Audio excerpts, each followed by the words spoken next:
close your eyes. Let your shoulders drop away from your ears. Feel the weight of your body sinking into the bed beneath you. The mattress holds you. The pillow cradles your head. There is nothing you need to do right now. Nothing you need to fix. Nothing you need to remember. Take a slow breath in through your nose and let it go through your mouth. Again, slowly, deeply, and release. One more time. Breathe in the stillness of this moment and breathe out everything that came before this. My name is Mrinmoy. Tonight, I am going to take you somewhere far away, not forward, backward, back to a time when the world moved more slowly, when the gods were believed to walk among mortals, when temples were built not just of stone, but of hope and devotion and the deepest human longing for peace. You are walking now, not with your body, but with your imagination. Your body is still resting safely in your bed, but your mind is beginning to travel. You are walking along a stone path.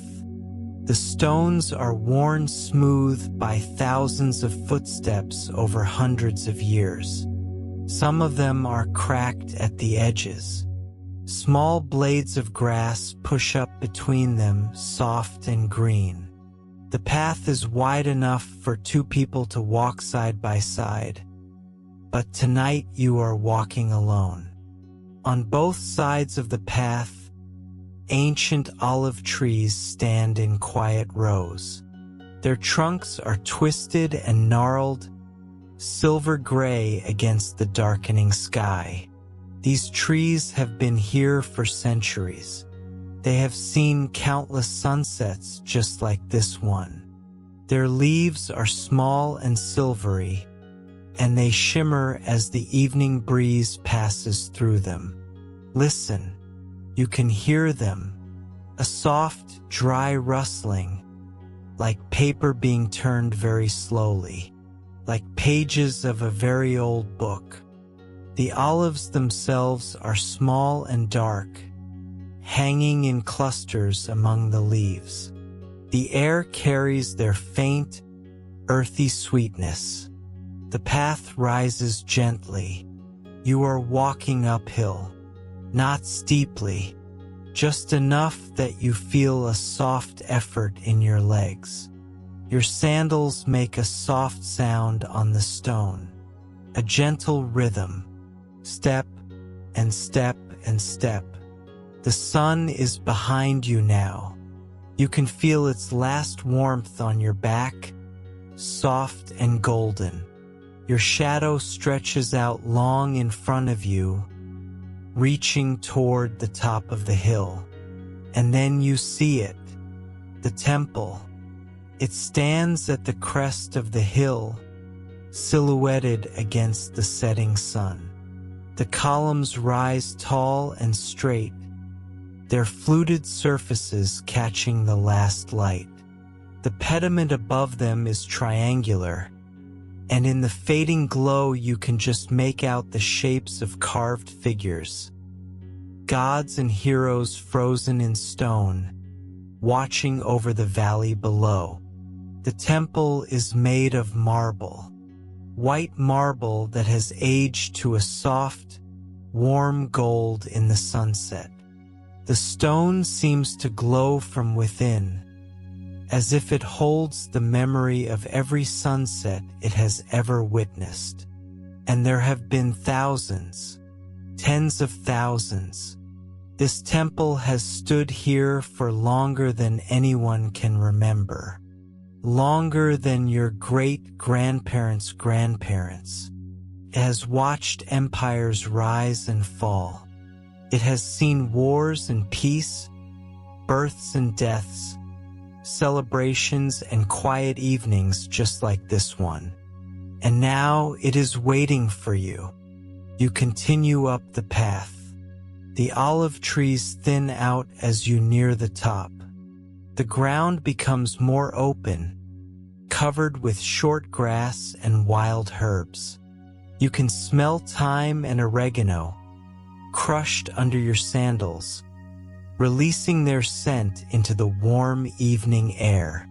A bee, late and sleepy, buzzes past your ear and disappears into a small purple flower. The temple grows larger as you approach. The columns, which looked so slender from a distance, are massive up close. 3 times the height of a tall man. You could not reach your arms around even one of them. They stand in a row, 6 across the front and more along the sides. The spaces between them frame views of the valley below and the sea beyond. You stop at the edge of the temple platform. The marble steps rise before you, wide and shallow, easy to climb. Each step is worn into a gentle curve in the center, where countless feet have climbed over countless years. You place your foot on the first step. The marble is still warm from the day's sun. You can feel the warmth through the thin leather of your sandal. You climb. 1 step, 2 steps, 3. At the top, you turn and look back. The path you walked is now far below. The olive trees are dark shapes in the twilight. Beyond them, the valley spreads out toward the sea, and the sea itself is a sheet of deep blue fading to purple at the horizon. The sun has almost set. Only a thin line of gold remains, like a thread sewn along the edge of the world. The temple platform is wide and open. The marble floor is made of large rectangular slabs, fitted together so perfectly that you can barely see the seams between them. The stone is smooth and cool now, the warmth of the sun fading quickly as the light fades. You walk across the platform, your footsteps echoing faintly against the columns. You find a place near the center of the temple. Not inside the inner sanctuary, but on the open platform where you can see the columns around you and the sky above. This is where you will rest tonight. This is where you will lie down and let the ancient peace of this place carry you into sleep. The marble is warm beneath you as you lower yourself slowly. You sit first, then lean back, then lie down completely. Your body settles against the stone. It is firm but not hard, supportive. You can feel the heat of the day still radiating up from the marble, rising like a gentle breath into your back. You look up. Between the columns, the sky is changing. The gold is gone now, replaced by rose and lavender and the first deep blues of night. A single star appears above the eastern horizon. Then another, and another. They do not rush. They arrive slowly, like guests at a quiet gathering. The temple surrounds you. Its columns rise on all sides, creating a sacred space that feels both open and protected. You are inside, but you can see out. You are sheltered, but you can feel the evening breeze moving through the colonnade, soft and constant. You take a slow breath. The air smells of marble dust and wild herbs and something else. Something older. Frankincense, perhaps, or the memory of incense, offered here so many times that the stone itself has absorbed the scent. Your eyes are growing heavy. That is good. That is meant to happen. Let them close if they want to, or keep them open and watch the stars appear, one by one. Either way, you are here now. You have arrived. The journey is over. There is nowhere else you need to go. The temple has been waiting for you for a very long time, and it will hold you here safely for as long as you need to rest. Breathe slowly, in and out. Feel the marble beneath you. Feel the evening breeze on your face. Hear the distant sound of the sea, far below, moving against the shore in a rhythm that has not changed for thousands of years. You are safe. You are still. You are exactly where you need to be. And the night is just beginning. You are lying on your back on the warm marble platform of the ancient Greek temple. The stone beneath you is smooth and broad, each slab fitted so perfectly against its neighbor that you cannot feel the seams between them. Your body has settled into the surface. The marble has absorbed the sun's heat all day, and now that heat rises slowly into your back, your shoulders, the backs of your legs. Feels like lying on warm skin, like being held. Above you, the sky continues its slow transition from twilight to night. The rose and lavender have deepened into violet and indigo. The first stars you saw a few minutes ago have multiplied. There are dozens now, then hundreds. They do not appear all at once. They emerge gradually, as if the darkness is remembering them, one by one.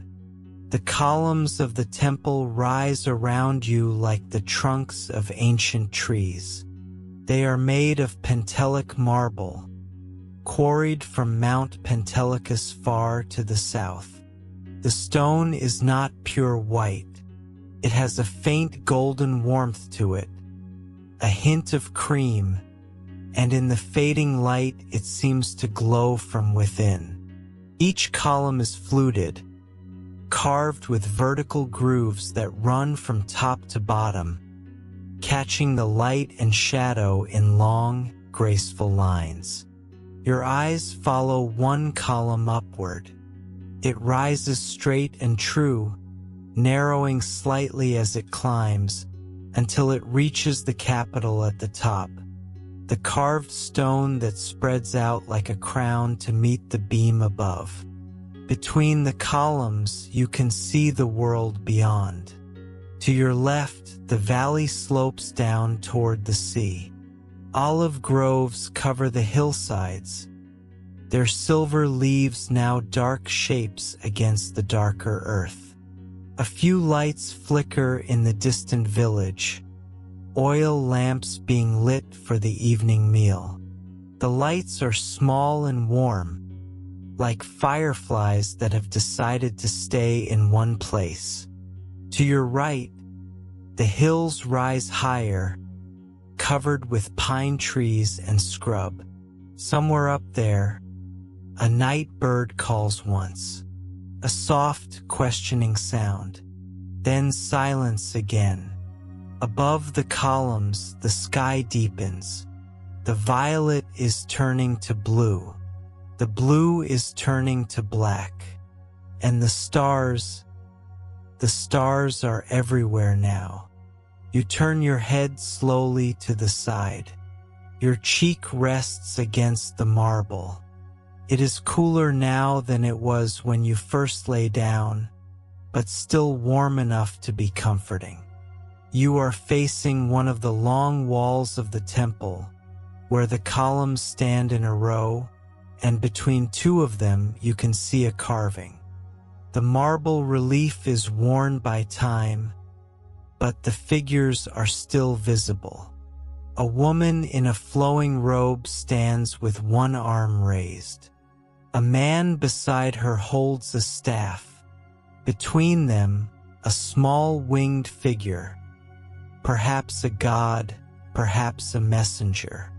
The details are soft, blurred by centuries of wind and rain, but the grace of the carving remains.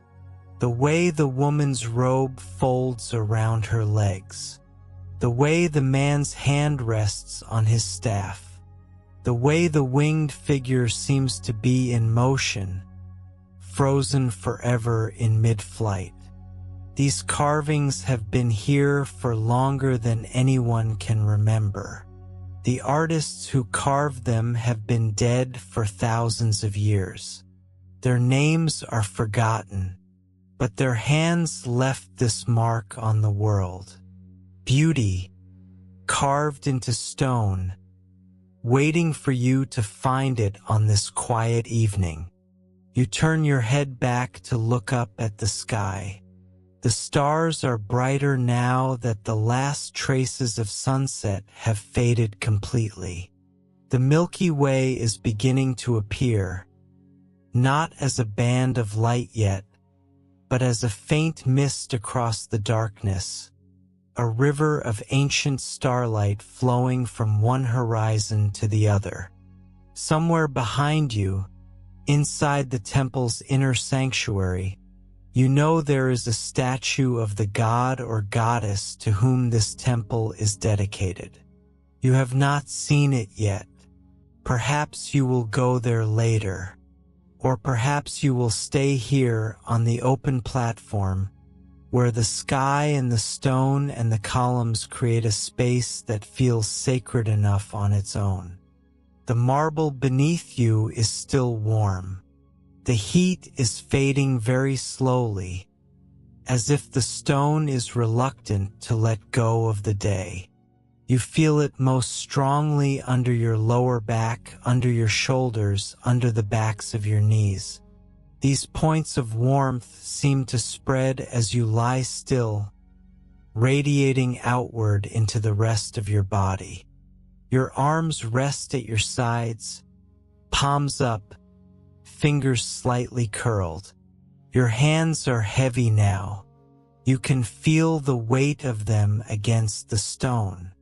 You can feel each finger separately, as if your awareness is moving through them one by one.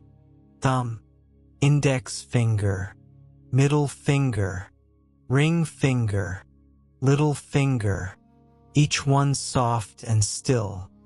Your legs are straight out in front of you, ankles relaxed, feet falling slightly outward. Your sandals are still on your feet, but they feel loose now. The leather straps have softened in the evening air. You could easily slip them off if you wanted to, or you could leave them on. It makes no difference. Nothing you decide matters here. There are no decisions to make. The evening breeze moves through the columns, finding you even in the center of the platform. It is a gentle wind coming from the sea. It carries the smell of salt and damp sand and faraway rain. It also carries the scent of wild herbs from the hillside, thyme and oregano, and a hint of rosemary. And something else, something sweet and faint, like honey, or like the last flowers of summer, still blooming somewhere in the grass below the temple. The breeze touches your face first, then your neck, then your arms.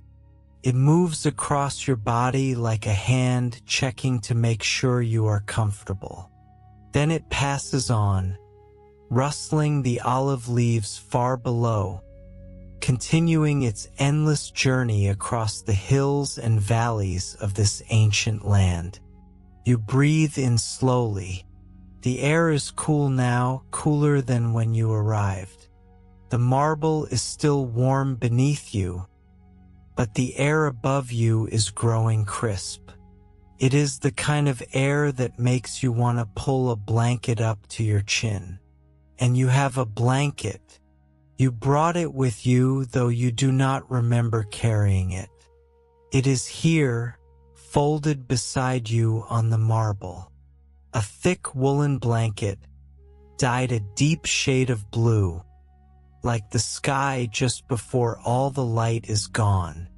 You reach for it without opening your eyes. Your hand finds the edge of the blanket. The wool is soft and slightly rough at the same time. It has been washed many times. It smells of lanolin and sunlight and the cedar chest where it was stored. You pull it over your body slowly, letting it settle over your legs first, then your hips, then your chest. The weight of the blanket is perfect. Heavy enough to feel secure, light enough to feel free. You pull it up to your chin and tuck the edges under your shoulders.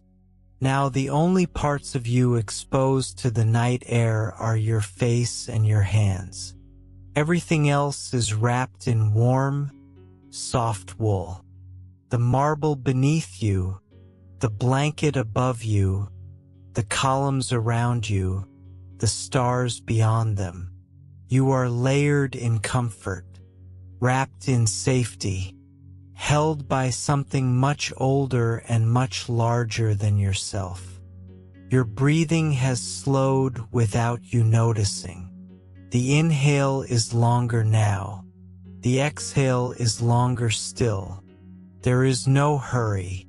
There is no schedule. There is no place you need to be except right here, lying on warm marble, wrapped in blue wool, watching the stars appear in the ancient sky. The temple's inner sanctuary is behind you. You can sense its presence without seeing it.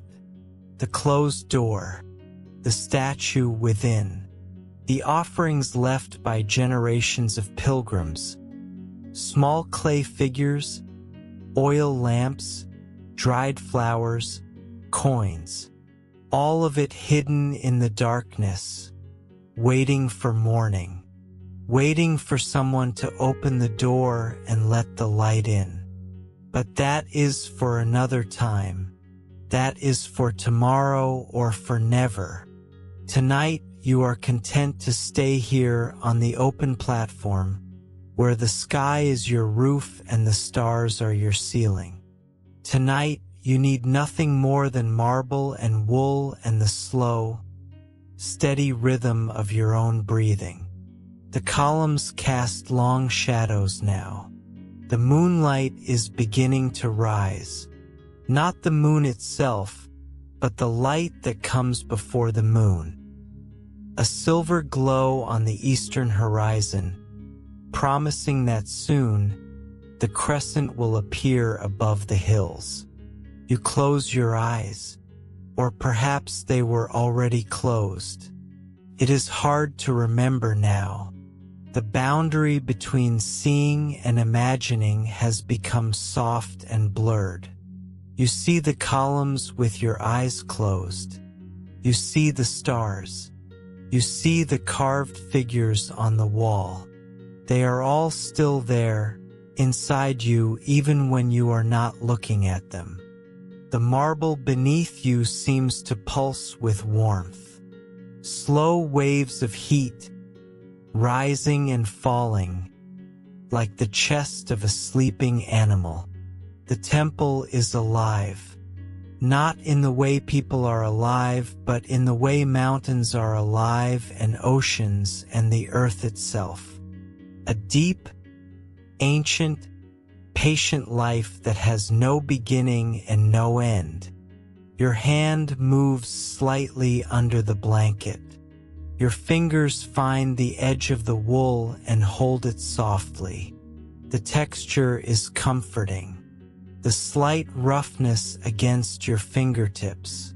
The way the fabric folds between your fingers. The night bird calls again from the hills. Closer this time, or perhaps just louder. A soft trill that rises and falls. Then silence. Then another bird answers from farther away. A conversation in a language you do not need to understand. It is enough just to hear it, just to know that other creatures are awake and safe and going about their small, quiet lives under the same stars. The olive trees below the temple are dark shapes now. You cannot see their silver leaves anymore. They have become part of the darkness, a carpet of deep green-black that covers the hillside.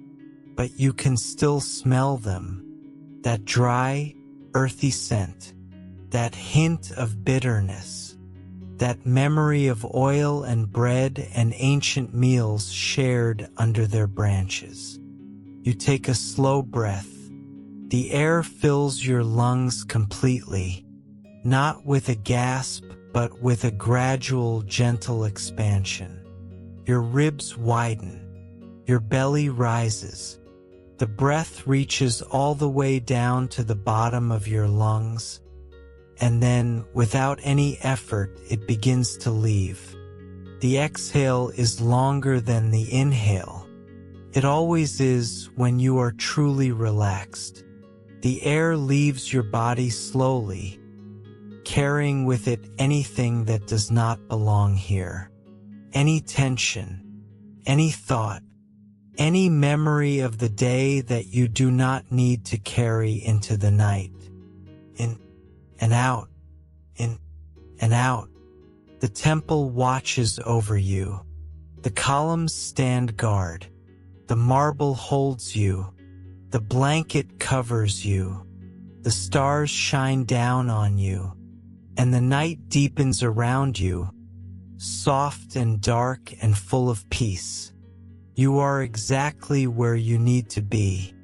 There is nothing more to do now, nothing more to think, only to lie here, only to breathe, only to let the ancient stillness of this place enter you, fill you, become you.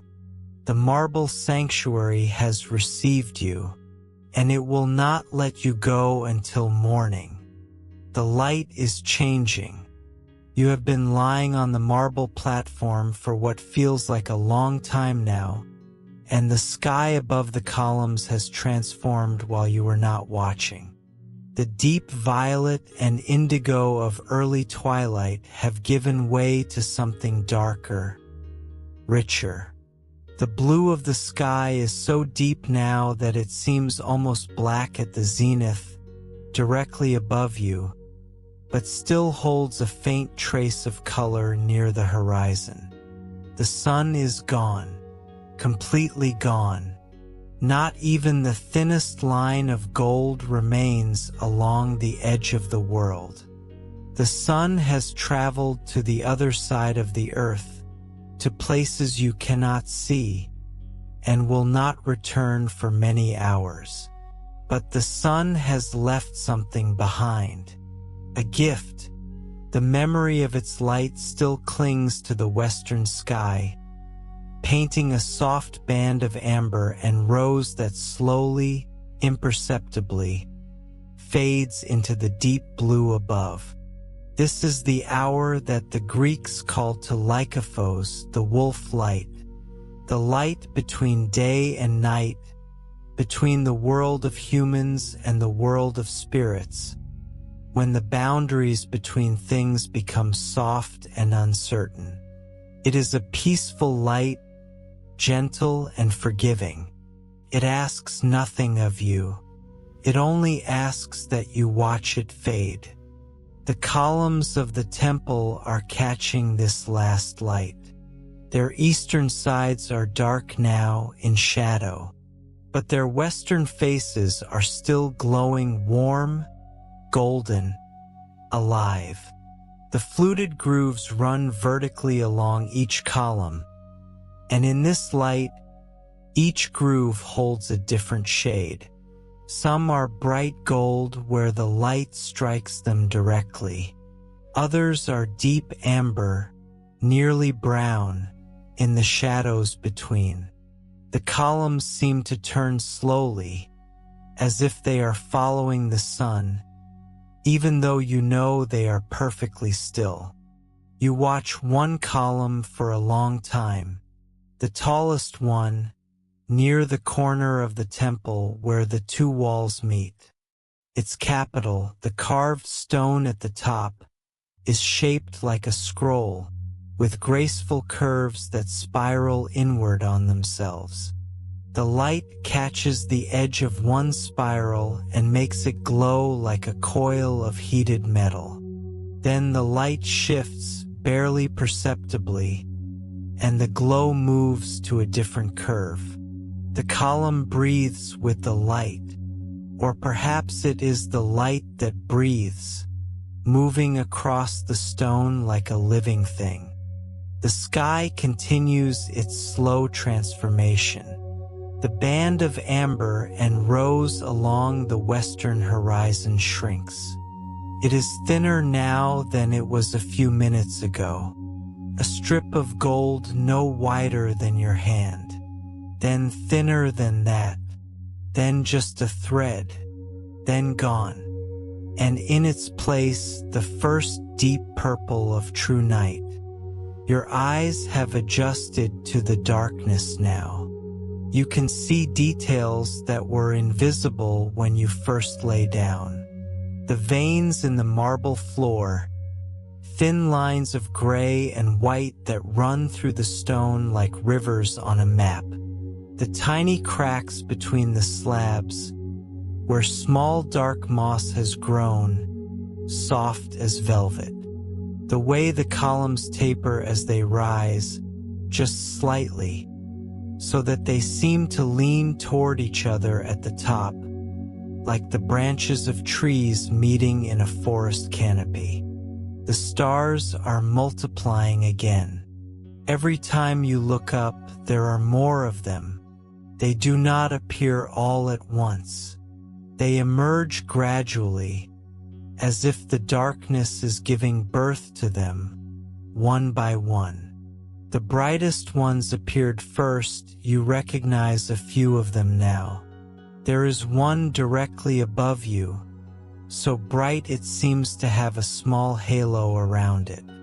There is another low on the eastern horizon, near the hills, that flickers slightly, as if it is winking at you.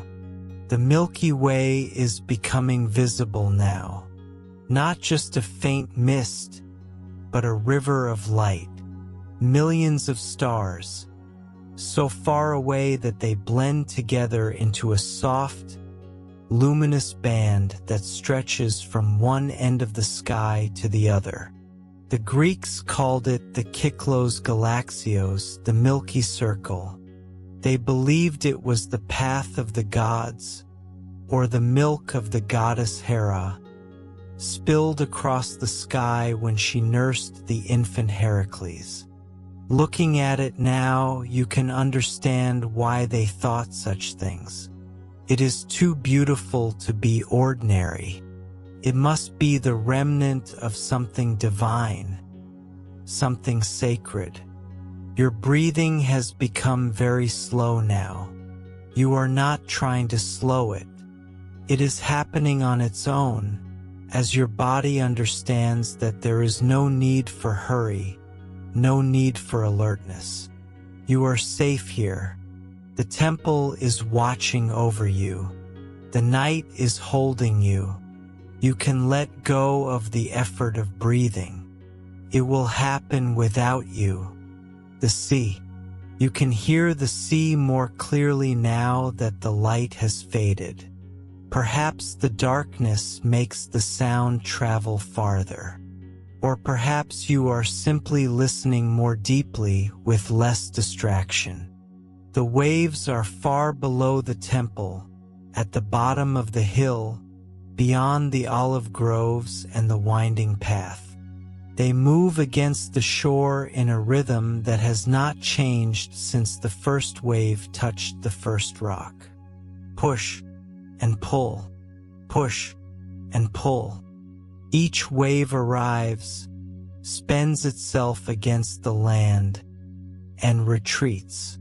Then another wave, identical and different, repeats the same motion. The sound is constant but never monotonous. Sometimes the waves are louder when a larger swell reaches the shore.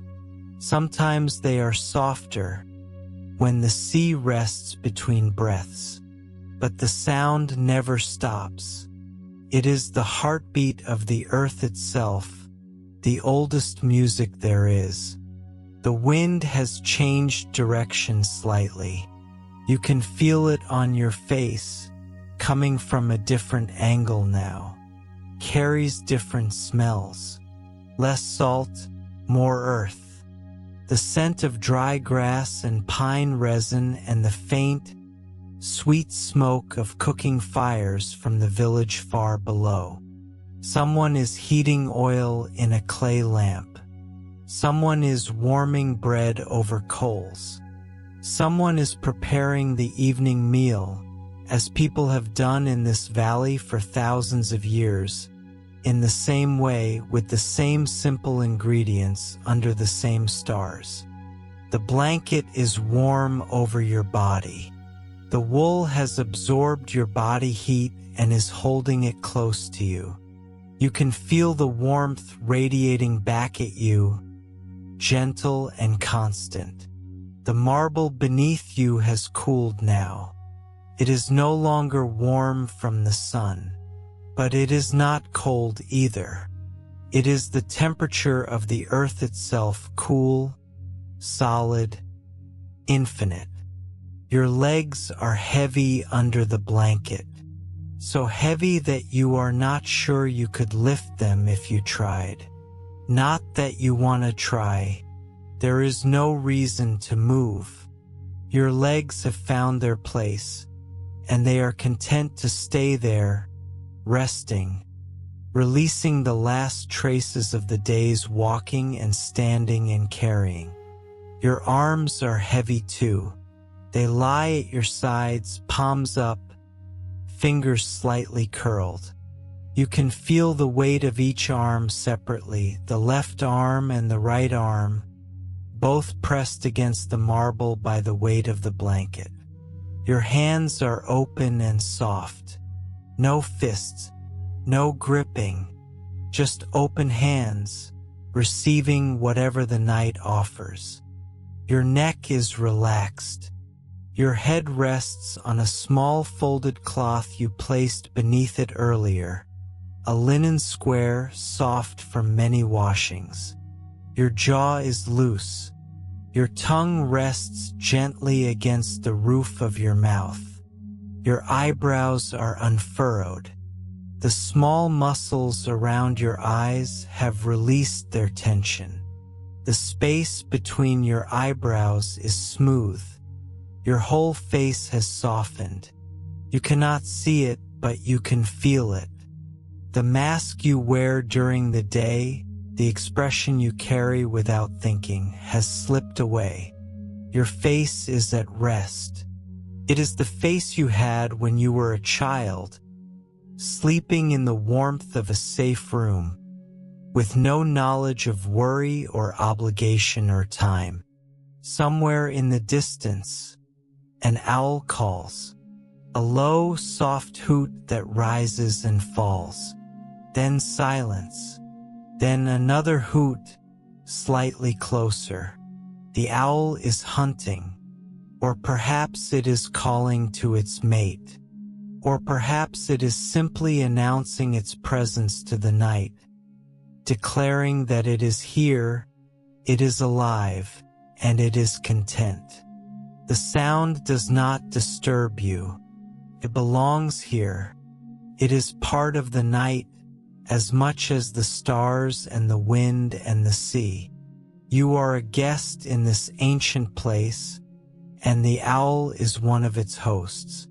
It is welcoming you in its own quiet way. The moon is rising.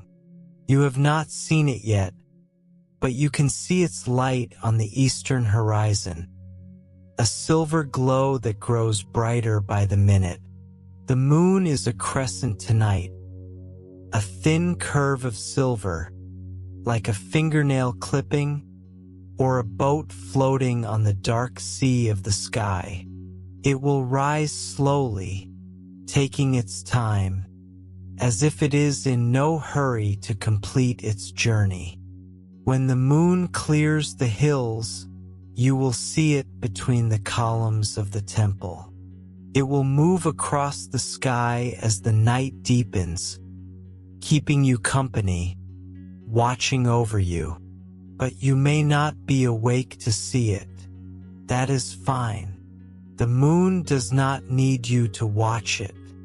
It will rise and set whether you are looking or not. That is the comfort of ancient things. They continue without you. The colors of the sky have settled now. The rose and amber and violet are gone. The sky is a deep, steady blue-black, and the stars burn in it like small, steady flames. The Milky Way is a broad river of light, and you can see dark patches within it, clouds of dust and gas, where no stars shine, where new stars are being born in secret. You are very tired now, not the tiredness of a long day, though that is there too, but a deeper tiredness, a tiredness that comes from letting go, from releasing the tension you did not know you were holding, from allowing yourself to be held instead of holding everything together yourself.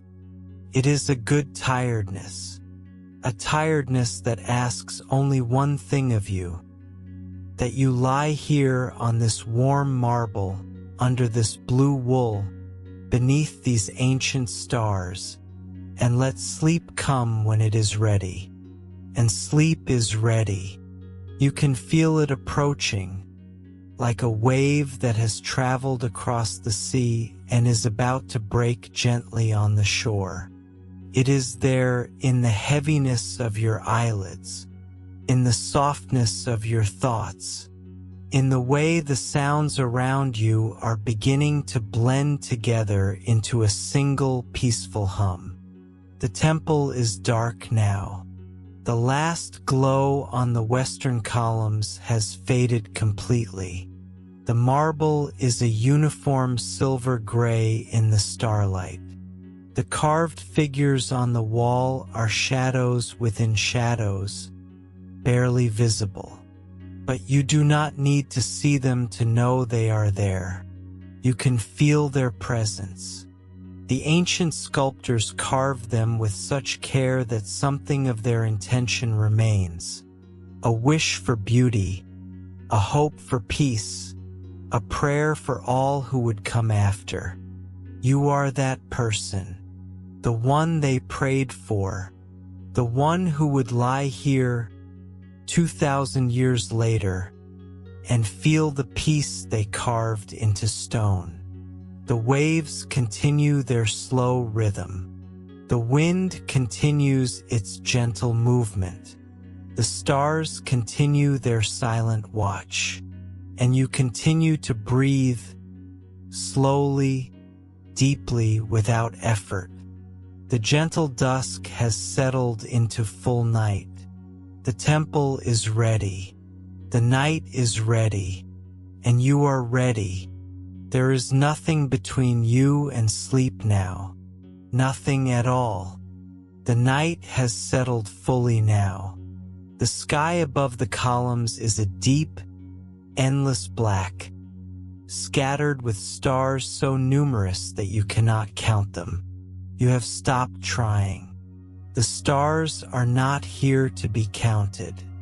They are here to be watched, to be wondered at, to remind you of how vast the universe is and how small your worries are in comparison. The temple breathes. You have not noticed it until now, but the temple has its own breath. It is not the breath of a living thing, not exactly. It is the breath of stone and time and memory. The marble expands and contracts with the changing temperature of the night. The columns shift imperceptibly, settling into their ancient foundations. The wind moves through the colonnade, and the temple seems to sigh, a soft, low sound that you feel more than you hear. You lie perfectly still on the platform, your body molded to the marble beneath you. The blanket is pulled up to your chin, the wool warm and soft against your skin. Your eyes are closed now. You are not sure when you closed them. Somewhere in the last few minutes or the last hour, the boundary between watching and dreaming became soft, and your eyelids drifted down without any decision on your part. It is better this way.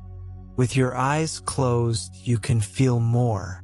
The warmth of the marble, the weight of the blanket, the gentle pressure of the linen pillow beneath your head, the small movements of the air on your face, the way the sound of the sea changes from moment to moment, never the same, always familiar. Your breathing has found its own rhythm. It is slow and deep. Each inhale fills your lungs completely, not with effort but with acceptance. Each exhale empties them just as completely, releasing not just air but everything else. Tension, thought, the residue of the day. All of it leaves with the breath, carried away by the night wind, dispersed among the stars.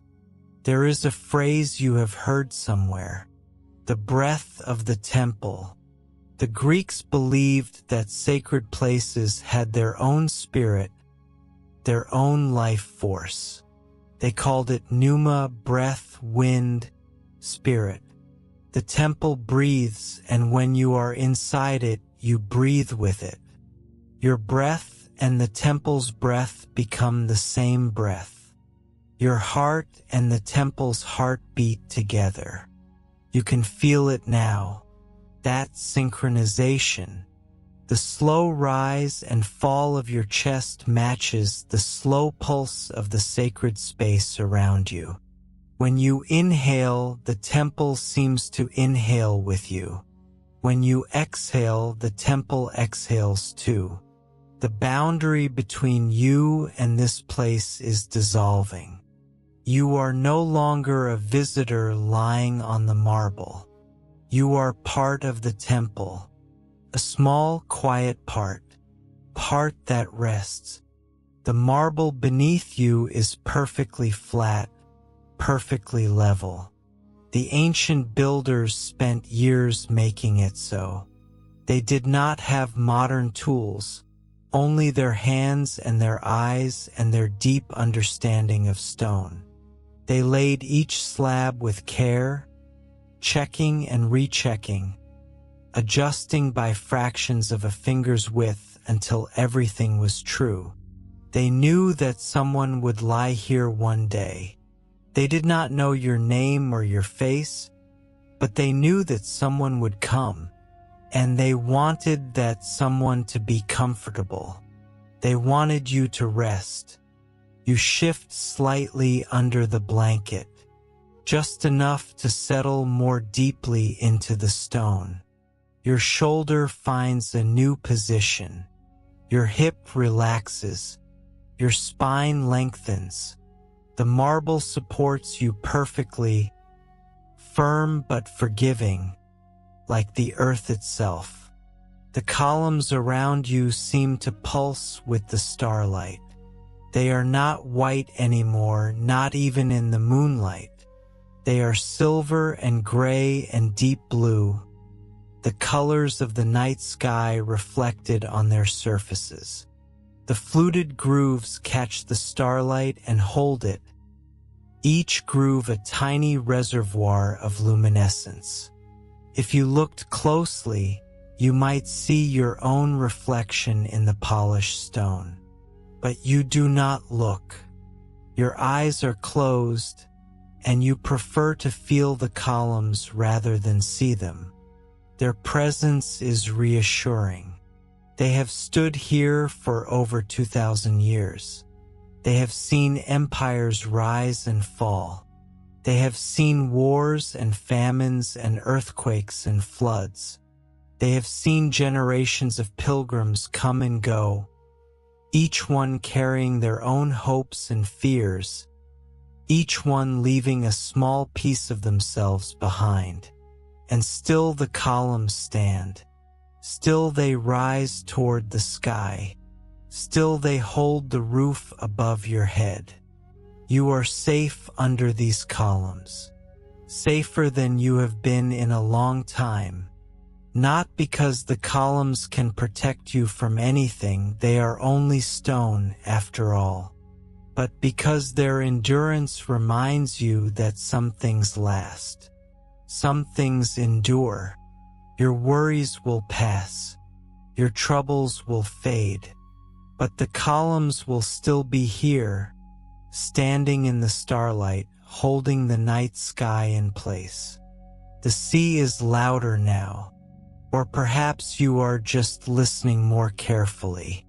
The waves are coming in with a steady rhythm, each one a little different from the one before. Some crash against the rocks with a soft roar. Others slide up the beach with a gentle hiss. The sound is constant but never boring.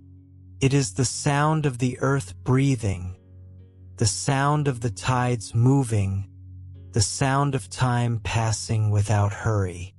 The wind has shifted again.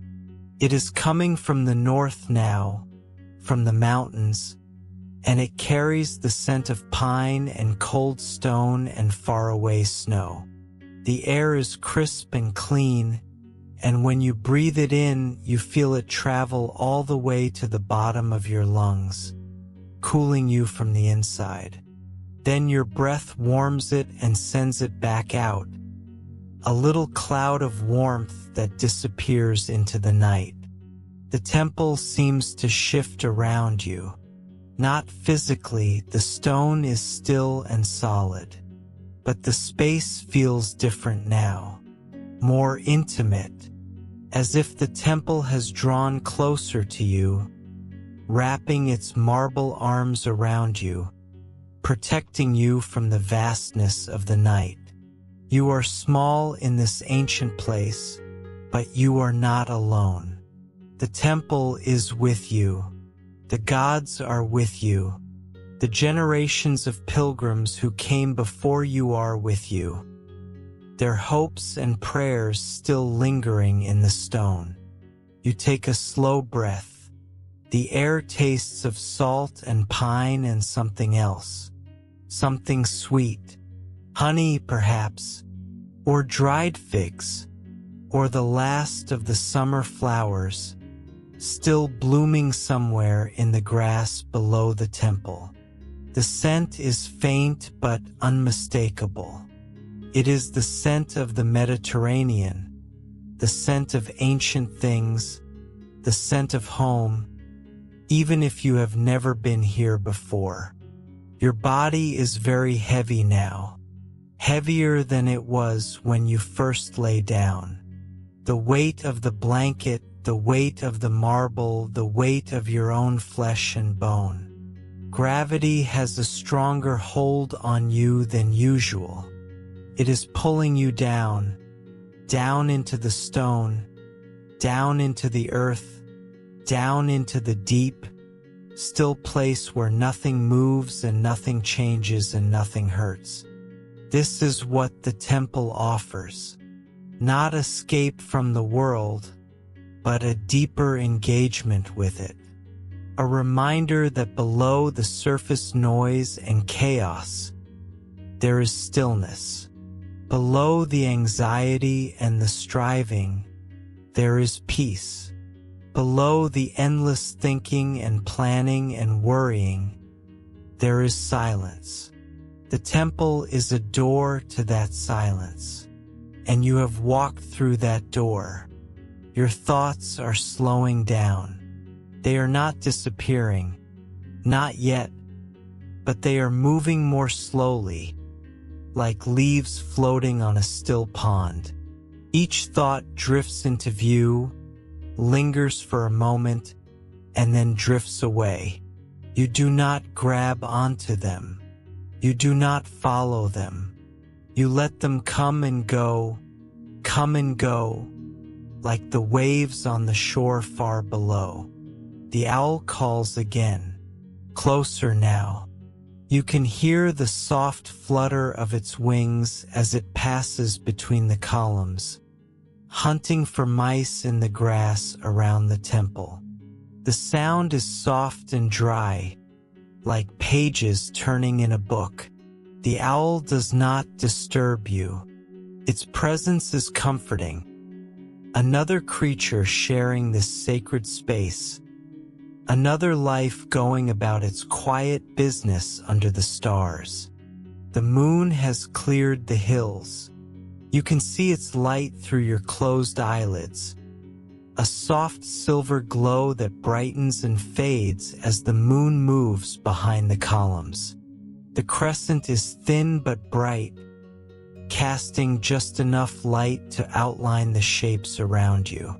The columns, the walls, the carved figures, all of them touched by moonlight, all of them transformed into silver and shadow. Your hands have grown cold, not uncomfortably cold, but cool enough that you notice. You tuck them under the blanket, one on top of the other, resting on your stomach.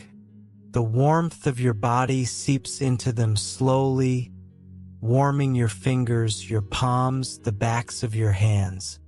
You curl your fingers slightly, and your hands feel like sleeping animals, curled up and content. Your feet are warm under the blanket.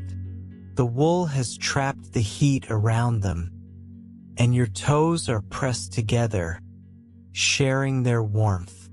You wiggle them slightly, just to feel them move, then let them settle back into stillness. Your feet have carried you a long way today, not just along the path to the temple, but through the days and weeks and years of your life. They deserve to rest. They deserve to be still. The marble beneath you is cool now, but not cold. It has reached the temperature of the earth at this depth, steady, unchanging, supportive. You can feel the stone through the blanket, through your clothes, through your skin. It is solid. It is real. It is the foundation of everything. There is a sound you have not noticed before, a soft, rhythmic creaking. It comes from somewhere above you, from the roof of the temple. The wooden beams drying and contracting in the night air, moving against the stone. The sound is soft and irregular, like the chirping of a cricket, or the small sounds a house makes when it settles. It is the sound of age, the sound of endurance, the sound of something that has lasted and will continue to last. You realize that you are smiling, not a big smile, but a small one. The corners of your mouth have turned up slightly, without any decision on your part. Your face has found its natural expression, and that expression is peace. You are happy here, not excited, not joyful, but content, deeply, quietly content. The breath of the temple surrounds you. It enters you with every inhale and leaves you with every exhale. Cleans you not on the outside but on the inside. It washes away the residue of the day, the week, the years. It leaves you empty and clean and ready for rest. There is no rush. The night is long. The temple is patient. The stars will remain where they are for millions of years. The sea will continue its slow dance with the shore forever. You have all the time you need, all the time in the world, all the time in the universe. Your eyes are so heavy now. They feel as if they are sealed shut, as if a gentle hand is pressing on your eyelids, keeping them closed. You do not resist. There is nothing you need to see that you cannot see better with your eyes closed. The temple is inside you now. The stars are inside you. The sea is inside you. You carry them all with you, behind your closed eyes, in the darkness of your mind. The breath of the temple slows, or perhaps it is your breath that slows. You cannot tell the difference anymore. Your breath and the temple's breath have become one breath, rising and falling, flowing in and out, a single, slow, endless rhythm that carries you deeper and deeper into stillness. You are not asleep yet, but you are close, very close. Sleep is a door and you are standing in front of it. The door is open. The room beyond is dark and warm and soft. All you have to do is step through. The temple will be here when you wake. The columns will still be standing. The stars will still be shining.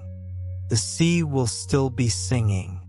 But for now, there is only this breath, this stillness, this moment, the breath of the temple. Your breath, the same.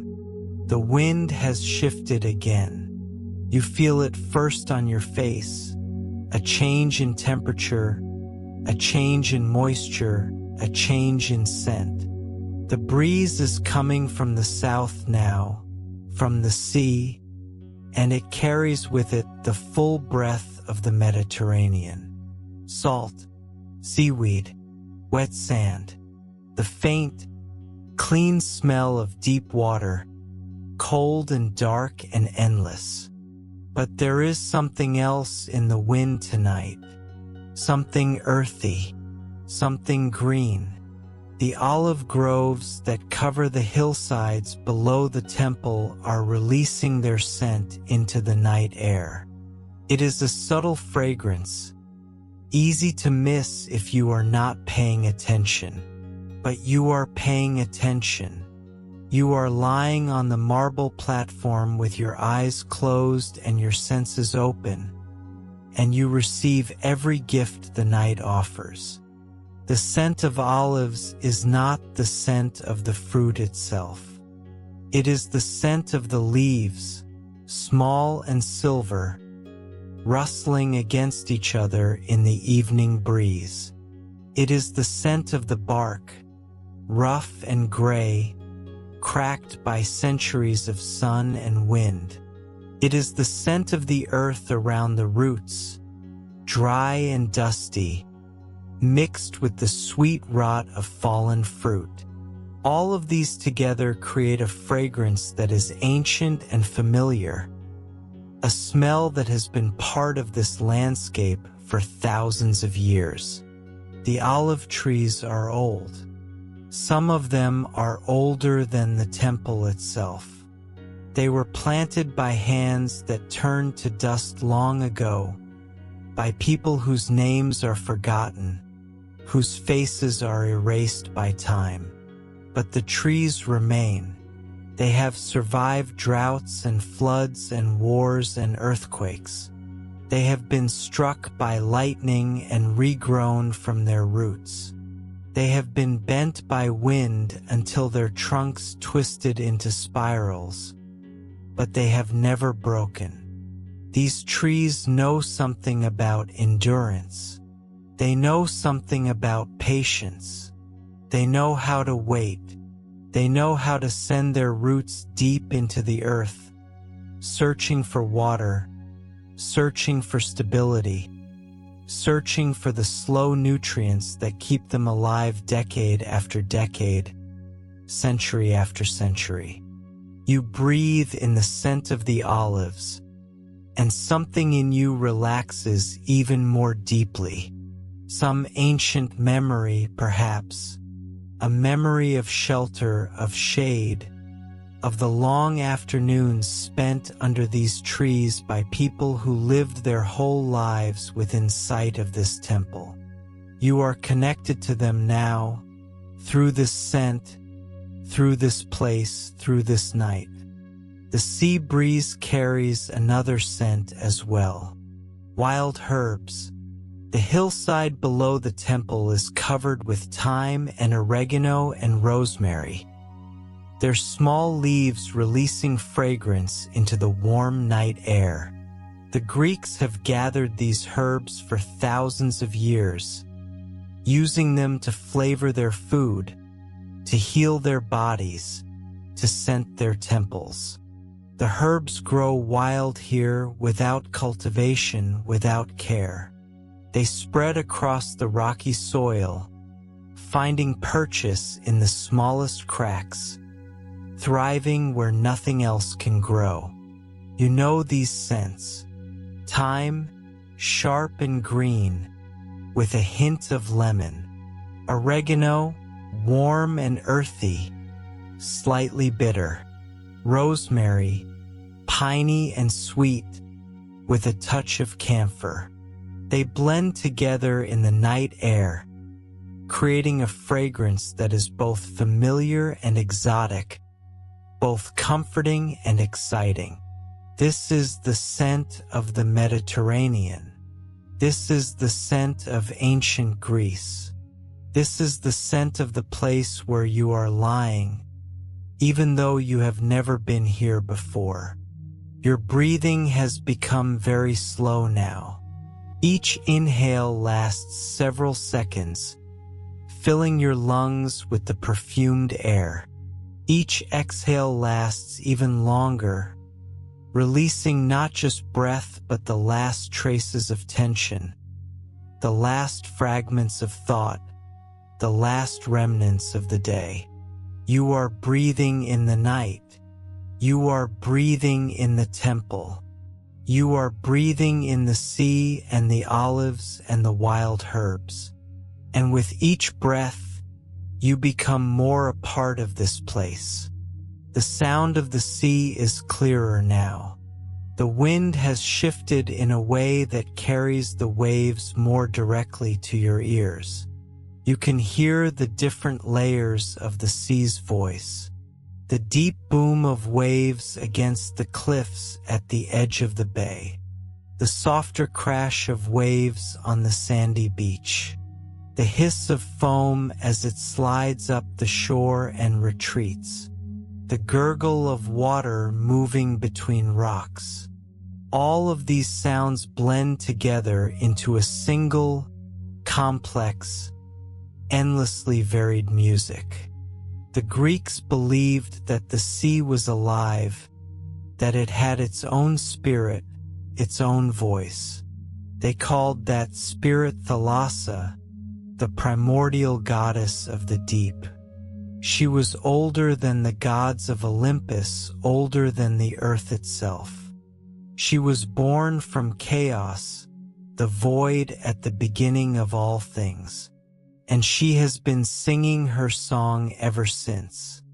You are listening to that song now. It has not changed in thousands of years. The same waves that Thalassa sang to the first humans are singing to you tonight. The same rhythm that lulled the sailors of Odysseus to sleep is lulling you. The same salt that stung the eyes of the Argonauts is carried on this breeze. You are part of something ancient, something vast, something that connects you to every person who has ever lived beside this sea, who has ever looked up at these stars, who has ever fallen asleep to the sound of these waves. You are not alone. You have never been alone. The sea has been singing to you your whole life, and only now, in this temple, on this marble, under this blanket, are you finally listening. The olive trees rustle again. A stronger gust of wind moves through the grove, and the sound is like rain or like applause or like the soft murmur of a crowd. The leaves are dry and papery, and when they rub against each other, they produce a sound that is both musical and meditative. You could listen to that sound forever. It is the sound of peace, the sound of rest, the sound of a world that is not in a hurry. The moonlight is stronger now. You can feel it on your face even though your eyes are closed. The crescent moon has risen higher in the sky, and its light is falling directly on the temple platform. The marble reflects the light, creating a soft, silver glow that surrounds you. You are lying in a pool of moonlight, wrapped in blue wool, held by ancient stone. The carved figures on the temple wall are more visible now. The moonlight picks out their features, the curve of a cheek, the fold of a robe, the lift of an arm. They seem to move in the shifting light, as if they are alive, as if they are watching over you. Perhaps they are. Perhaps the gods and heroes carved into this stone have their own kind of life, their own kind of awareness. Perhaps they have been waiting for you to arrive so they could offer you their protection. You feel safe here, safer than you have felt in a long time. The temple surrounds you. The columns stand guard. The marble holds you. The blanket warms you. The stars watch you. The sea sings to you. The olives scent the air. The herbs heal you. Everything is in its place. Everything is as it should be. Your body has become very still now. Not the stillness of holding still, of forcing yourself not to move. The stillness of complete relaxation. The stillness of a body that has released all unnecessary tension. Your muscles are soft. Your joints are loose. Your skin is warm. Your bones are heavy. You are sinking into the marble, and the marble is holding you. Your mind is still too. The thoughts that were drifting through your consciousness a few minutes ago have slowed to a trickle. A thought appears, lingers for a moment, and then dissolves. Another thought appears, and it too dissolves. You do not engage with them. You do not follow them. You let them come and go, like clouds across the night sky, like waves across the sea. There is a word for this state. The Greeks called it hesychia, stillness, quiet, rest. It is the state of being completely present, completely at peace, completely open to whatever arises. It is the state of the temple itself. And now, lying on this ancient marble, you are entering that state. You are becoming still. You are becoming quiet. You are becoming rest. The sea breeze touches your face again. It is cooler now, carrying the chill of deep water. The salt settles on your skin, invisible but present. Your lips taste of the sea. Your cheeks taste of the sea. Your eyelids taste of the sea. You are being anointed by the Mediterranean, blessed by Thalassa herself. The olive trees continue their soft rustling. The wild herbs continue their fragrance. The stars continue their silent watch. The temple continues its breath, and you continue your slow descent into sleep, not falling but floating, not dropping but drifting, not losing consciousness but expanding into a larger, deeper, more peaceful awareness. Your hands have warmed now. They rest on your stomach, one on top of the other, rising and falling with your breath. Your fingers are loose and soft, curled slightly, like the petals of a flower that has closed for the night. Your palms are warm against each other, sharing heat, sharing stillness. Your feet are warm too. The blanket has trapped the heat around them, and your toes are pressed together, still and content. Your ankles are relaxed, neither flexed nor pointed. Your calves are soft, the muscles long and loose. Your knees are slightly bent, just enough to take any pressure off your lower back. Your hips are heavy against the marble. The bones of your pelvis have found the perfect position, supported by the stone, cradled by the blanket.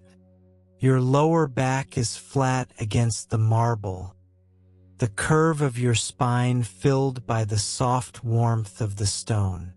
Your belly rises and falls with each breath, slow and easy. Your chest rises and falls too. Your ribs expand and contract like the wings of a resting bird. Your shoulders are soft, pulled slightly down and back by the weight of the blanket. Your neck is long and free, your throat open and relaxed. Your jaw hangs loose, your lips slightly parted. Your tongue rests gently against the roof of your mouth. Your eyes are soft behind their closed lids, not squeezed shut, not pressed tight, just closed, gently, softly, completely closed. Your eyebrows are smooth, the skin between them unwrinkled. Your forehead is cool and relaxed. Your whole face is at peace. This is your body at rest. This is your body as it was meant to be. Soft, still, heavy, warm, alive but not striving, present but not grasping. Here, in this ancient temple under these ancient stars, your body has found its home. The sea is closer now, or perhaps it only seems closer because you are more open to it. The sound of the waves fills the night, filling your ears, filling your mind, filling your chest. Push and pull, push and pull, in and out, in and out. The rhythm of the sea is the rhythm of your breath. The rhythm of your breath is the rhythm of the sea. You are breathing with the Mediterranean. You are breathing with the temple. You are breathing with the olives and the herbs and the stars. Everything is connected. Everything is one. And in that oneness, there is peace. Deep, endless, unshakable peace. The olive groves shimmer in the moonlight. You cannot see them, but you can feel them. Their presence is a comfort, a reminder of the earth's generosity, of the simple abundance of this ancient landscape. The olives have fed generations. Their oil has lit lamps, anointed bodies, nourish souls. And tonight, their scent is feeding you, nourishing you, carrying you deeper into rest. The wild herbs continue their quiet ministry. Thyme for courage, oregano for joy, rosemary for remembrance. They offer their gifts freely without expectation. Breathe them in. Let them do their work. They are older than medicine, older than prayer, older than the temple itself. They know what you need. They know how to help you rest. The sea breeze is steady now, constant and reliable. It will blow all night, carrying the scents and sounds of the Mediterranean to this hillside temple. It will not tire. It will not stop. It will continue its gentle work while you sleep, refreshing the air, cooling the stone, singing the ancient song of the deep. You are very close to sleep now, very close. The door is open. The room beyond is warm and dark and soft. You can see it with your closed eyes. You can feel it with your resting body. You can hear it with your still mind. One more breath, slow and deep. One more wave, gentle and calm. One more moment of this ancient peace. Then sleep. The sky has transformed while you were drifting. What was once deep blue-black is now pure black. The black of velvet, the black of ink, the black of the space between stars. And against that black, the stars burn with an intensity that is almost impossible to believe. They are not just points of light. They are diamonds. They are flames. They are the eyes of every god who has ever watched over this earth. You open your eyes for a moment, just a moment. You want to see the stars before you fall asleep. The columns rise on either side of your field of vision, dark silhouettes against the brilliant sky. Between them, the stars stretch from horizon to horizon, countless and infinite. The Milky Way flows across the heavens like a river of light, and you can see dark patches within it. Clouds of cosmic dust where new stars are being born, hidden from view, waiting to emerge. The Greeks looked at this same sky. They saw the same stars, the same Milky Way, the same constellations. They gave them names that have survived for thousands of years. Orion the hunter with his belt of 3 bright stars. Cassiopeia the queen sitting on her throne. Taurus the bull with the bright red star Aldebaran as his eye. And the Pleiades, the 7 sisters, huddled together in the darkness, fleeing the pursuit of Orion across the heavens. You find the Pleiades now, a small cluster of stars low on the eastern horizon, just above the hills. They are faint but visible, a tiny dipper of light. The Greeks believed that these 7 sisters were the daughters of Atlas and Pleione, transformed into stars to escape the hunter's unwanted attention. They have been running across the sky for thousands of years, and they will run for thousands more. The moon has risen higher now. The crescent is thin but brilliant, casting enough light to silver the edges of the columns and turn the marble platform into a sheet of pale luminescence. The moonlight is different from the starlight. It is softer, more diffuse, more gentle. Starlight is sharp and distant. Moonlight is warm and close, like the light from a lamp in a window, promising shelter and rest. The carved figures on the temple wall are fully visible now. The moonlight picks out their features with a clarity that daylight never could. The folds of their robes, the curves of their faces, the gestures of their hands, all of them are illuminated, transformed from stone into something almost alive. You watch them for a long moment, and you could almost swear that they are watching you back. There is a goddess carved into the eastern wall. You can see her clearly now. She stands with one hand raised, her palm facing outward in a gesture of blessing. Her other hand holds a sheaf of wheat, or perhaps a torch. It is hard to tell in the moonlight. Her face is calm and kind, her eyes looking out over the valley below. This is Demeter, perhaps the goddess of the harvest, or Hera, the queen of the gods, or Athena, the goddess of wisdom. The name does not matter. What matters is her presence, her stillness, her silent blessing. You return your gaze to the sky. The stars have multiplied again. Every time you look up, there are more of them. The longer you look, the more you see. The darkness is not empty.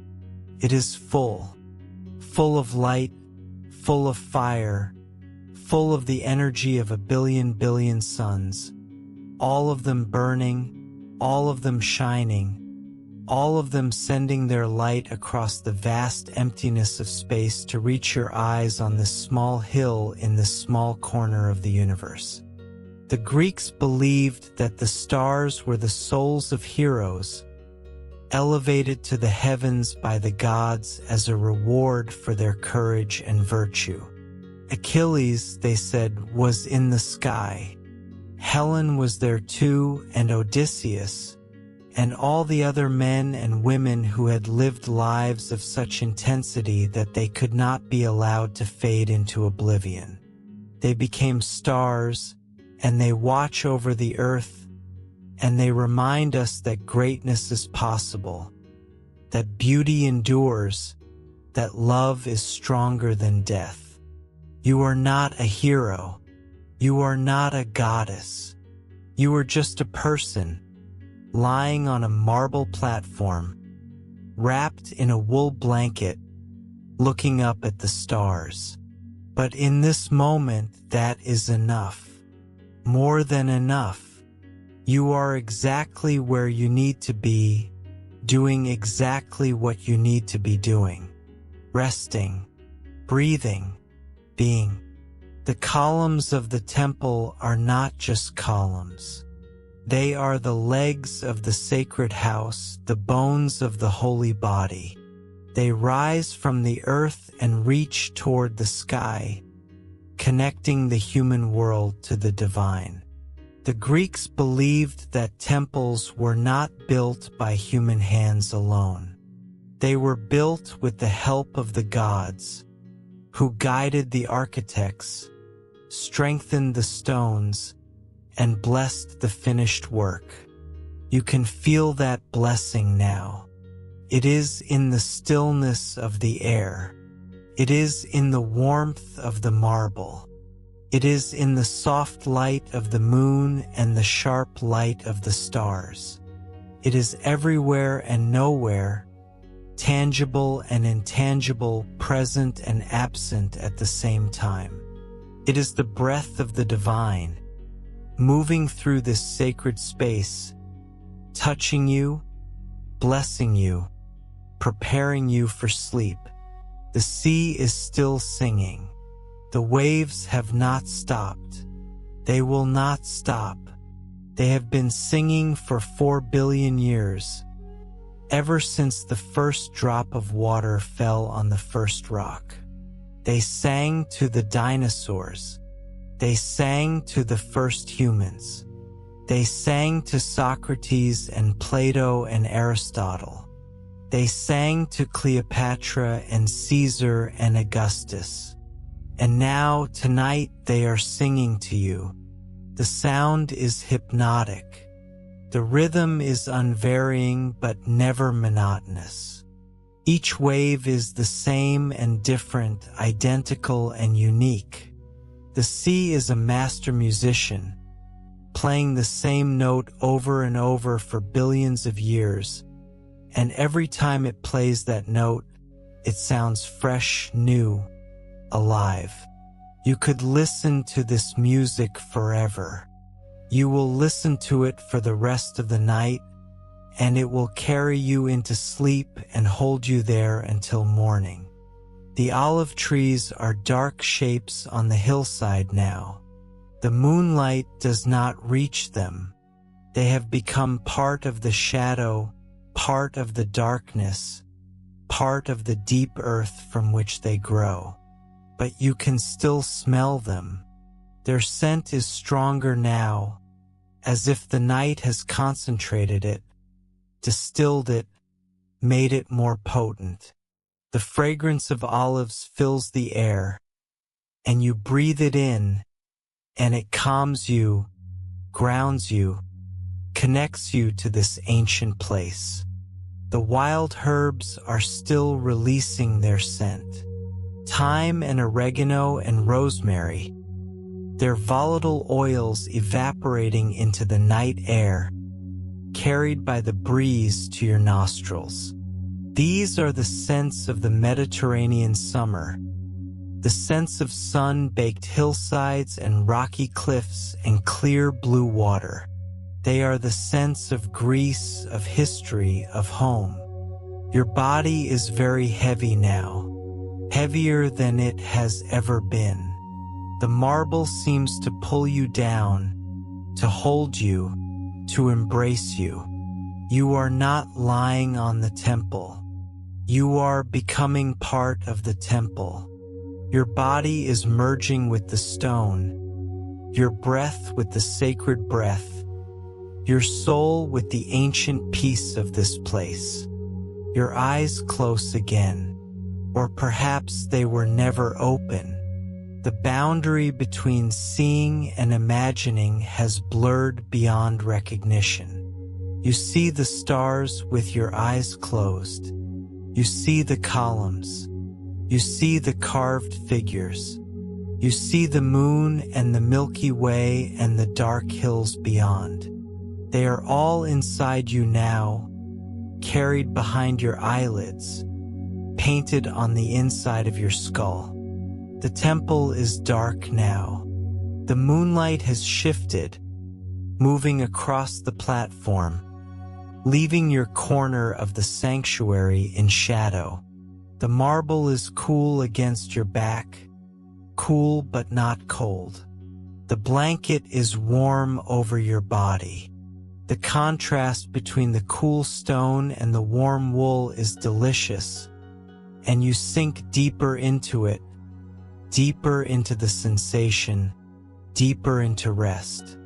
The stars are brighter in the darkness. Now that the moonlight has moved away, the starlight seems more intense. The Milky Way is a river of silver across the black sky. The constellations are sharp and clear. Orion stands in the south, his belt pointing towards Sirius, the brightest star in the sky. The Pleiades shimmer low in the east. Cassiopeia's W shape is directly overhead, her throne tilted as if she is about to tip over. You have never seen so many stars. In the city where you live, the stars are hidden by light and smog and the constant motion of human life. But here, on this ancient hillside, there is no light except the light of the heavens. No sound except the sound of the sea and the wind and the soft rustle of olive leaves. No movement except the slow turning of the earth beneath you. This is what the world looked like before electricity, before cities, before humans learned to light up the night. This is what our ancestors saw every clear night of their lives. This is the sky that inspired the myths, the poems, the philosophies. This is the sky that taught us to wonder, to question, to dream. You are lying under the same sky that Homer looked at when he composed the Iliad and the Odyssey. The same sky that Sappho wrote about in her poems of love and longing. The same sky that Pythagoras studied when he discovered the mathematics of the spheres. You are connected to them now, through this sky, through these stars, through this night. The sea breeze has softened. It is no longer a steady wind, but a series of gentle gusts, each one carrying a different scent, a different temperature, a different message. One gust brings the smell of salt and seaweed. Another brings the smell of pine and earth. Another brings the smell of wildflowers and honey. Each gust is a gift, a small offering from the night to you. Your breathing has become so slow that you are barely aware of it. Each inhale is shallow, each exhale is soft. Your body is breathing itself without your help, without your direction. You have handed over the controls to something deeper, something older, something that knows how to rest better than your conscious mind ever could. The columns are shadows against the stars. They rise and rise, their tops lost in the darkness. They seem to go on forever, like the pillars of a cathedral, like the trunks of ancient trees in a forest that has no end. They hold up the sky. They hold up the night. They hold up the heavens themselves. The carved figures on the wall have faded back into shadow. The moonlight has moved on, leaving them in darkness. But you can still feel their presence. They are watching. They are waiting.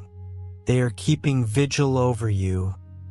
These stone gods and heroes, these ancient guardians of this sacred place. You are not afraid. You have never been less afraid. The darkness is not threatening. It is soft and warm, like a blanket, like a mother's arms. The night is not empty. It is full of presence, full of life, full of the slow, steady pulse of the sleeping earth.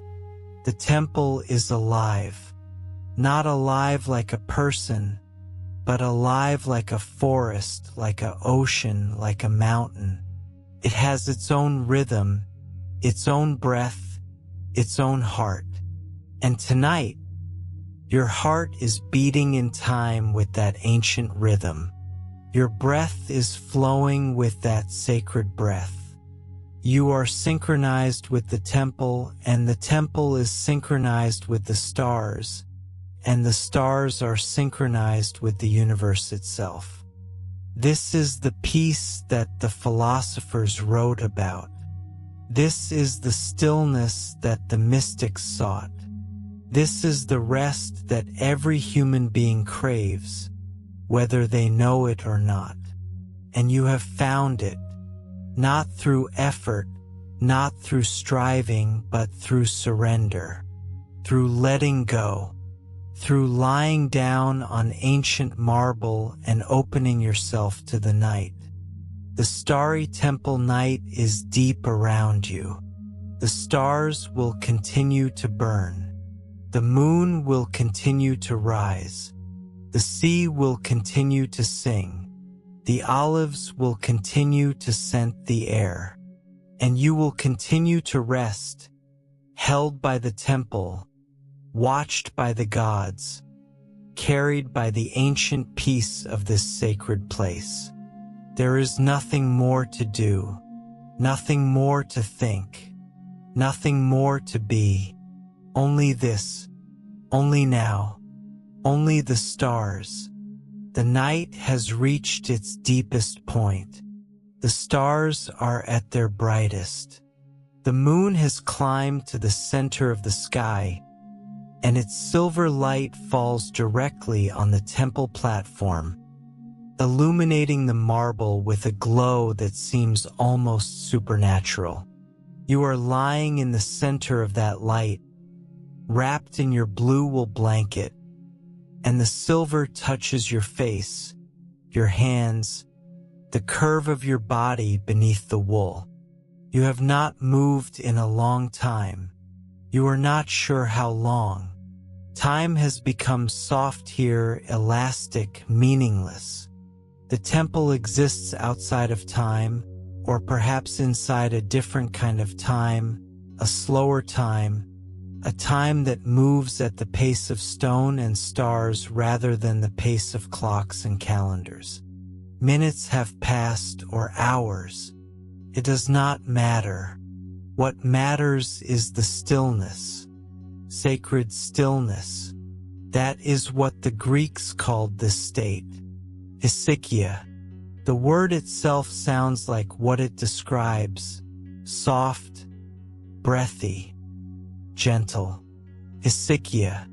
It is the stillness of a calm sea, the stillness of a sleeping child, the stillness of a temple at midnight, when the last worshipper has gone home and the gods are alone with their thoughts. You are in that stillness now. You have become that stillness. Your body is motionless, not because you are holding it still, but because there is no impulse to move. Every muscle, every joint, every cell has found its resting place. There is no discomfort, no restlessness, no need to shift or adjust. Your body is exactly where it wants to be, exactly how it wants to be. The warmth of the marble is surprising. You expected it to be cold by now, hours after sunset. But the stone has held the day's heat, stored it deep in its crystalline structure, and it is releasing that heat slowly, steadily, like a gentle furnace beneath you. The warmth rises through the blanket, through your clothes, through your skin, into your muscles and bones and blood. This warmth is sacred too. The Greeks believed that the earth itself was alive, that its heat was the warmth of the goddess Gaia, the primordial mother of all things. When you lie on the earth, you lie in her embrace. When you feel her warmth, you feel her love. She has been holding you since the moment you were born, and she will hold you until the moment you die, and she will hold you after that too, in her deep, dark, welcoming soil. The marble of the temple is not just stone. It is Gaia's flesh, shaped and polished by human hands, but still part of her, still connected to her, still radiating her ancient warmth. You are lying on the body of the goddess, and she is holding you, warming you, keeping you safe. The columns around you are warm too, not warm to the touch. The air has cooled them on their outer surfaces. But deep inside, in their cores, they still hold the heat of the afternoon sun. That heat will not fully dissipate until morning, when the sun rises and begins the cycle again. The columns are like great batteries, storing the sun's energy, releasing it slowly through the long night. You feel a connection to these columns. They are not separate from you. You are not separate from them. The same energy that flows through the stone flows through your body. The same warmth that radiates from the marble radiates from your skin. The same stillness that holds the temple holds you. You are not a visitor here. You are part of this place, as much as the columns and the carvings and the stone. The carved figures on the wall seem to have moved closer, or perhaps you have moved closer to them. The boundary between you and the temple is dissolving, becoming permeable, becoming soft. You can feel the presence of the goddesses and gods, not as distant beings but as close companions, watching over you, breathing with you, keeping you company in the sacred stillness. There is a particular goddess who seems closest tonight. You cannot see her clearly. The moonlight has shifted again, and she is in shadow, but you can feel her. She is warm and kind and ancient. She is the goddess of this temple, the one to whom it was dedicated so long ago. She has been waiting for you, preparing this place for your arrival, making sure that the marble was warm and the stars were bright and the sea was singing its most peaceful song. Her name is not important. The Greeks had many names for her: Athena, Hera, Demeter, Artemis, Aphrodite. But behind all those names is the same presence, the same feminine divine, the same mother of all things. She is here with you now. She is watching you rest. She is blessing you with her stillness, her warmth, her love. Your thoughts have almost stopped now. The stream of consciousness that usually flows through your mind, constant and noisy, has slowed to a trickle, then a drip, then a near silence. A thought rises occasionally, like a bubble from the bottom of a deep pool, but it breaks the surface and disappears before you can catch it. You do not try to catch it. You let it rise. You let it break. You let it go. This is what meditation teachers call the monkey mind. The restless, chattering, jumping mind that never seems to stop. But here, in the sacred stillness of the temple, the monkey has grown tired. The monkey has curled up and gone to sleep. The monkey is resting just like you. And in the absence of the monkey's chatter, there is only silence. Deep, profound, healing silence. The silence is not empty. It is full, full of presence, full of peace, full of the low hum of the universe, the sound that underlies all other sounds, the vibration that holds everything together. The Hindus call it Om. The Greeks called it the music of the spheres. Whatever you call it, it is here in this temple, in this night, in your chest, in your ears, in your bones. The sea has quieted. The waves are softer now, as if the Mediterranean itself is falling asleep. The sound is still there, it will always be there, but it has receded, become background, become a whisper rather than a voice. The sea is resting too. Everything is resting. The whole world is resting. The olive trees have stopped rustling. The wind has died down, or the trees have stopped responding to it. The silver leaves are still. The gnarled branches are motionless. The olives are sleeping, their roots deep in the dark earth. their trunks solid and ancient, their branches reaching toward the stars like arms raised in prayer. The wild herbs have released their last fragrance of the night. The air is clear now, almost scentless, carrying only the faintest hint of salt and earth. Your nose has grown accustomed to the smells of the Mediterranean, and you no longer notice them consciously. But they are still there, still entering your lungs, still doing their quiet work of calming and healing and grounding. Your body is so warm now. The marble's heat has soaked through the blanket, through your clothes, through your skin. You are warm all the way through, not hot, not sweating, but perfectly, comfortably, deeply warm. Your toes are warm. Your fingers are warm. Your nose is warm. Your ears are warm. Every part of you is held in the same gentle, even warmth. This warmth is relaxing your muscles even further.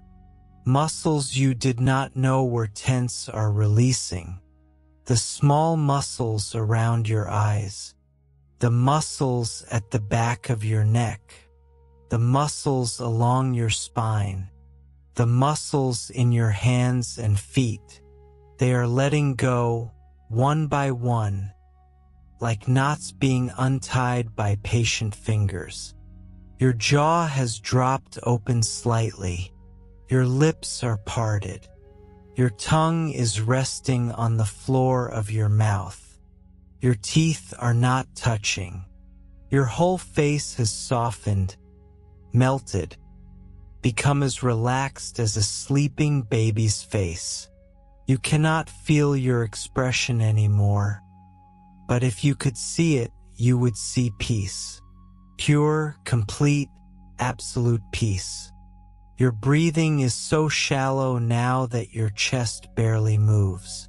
The breath flows in and out of your body like a tide, slow and gentle, without effort or intention.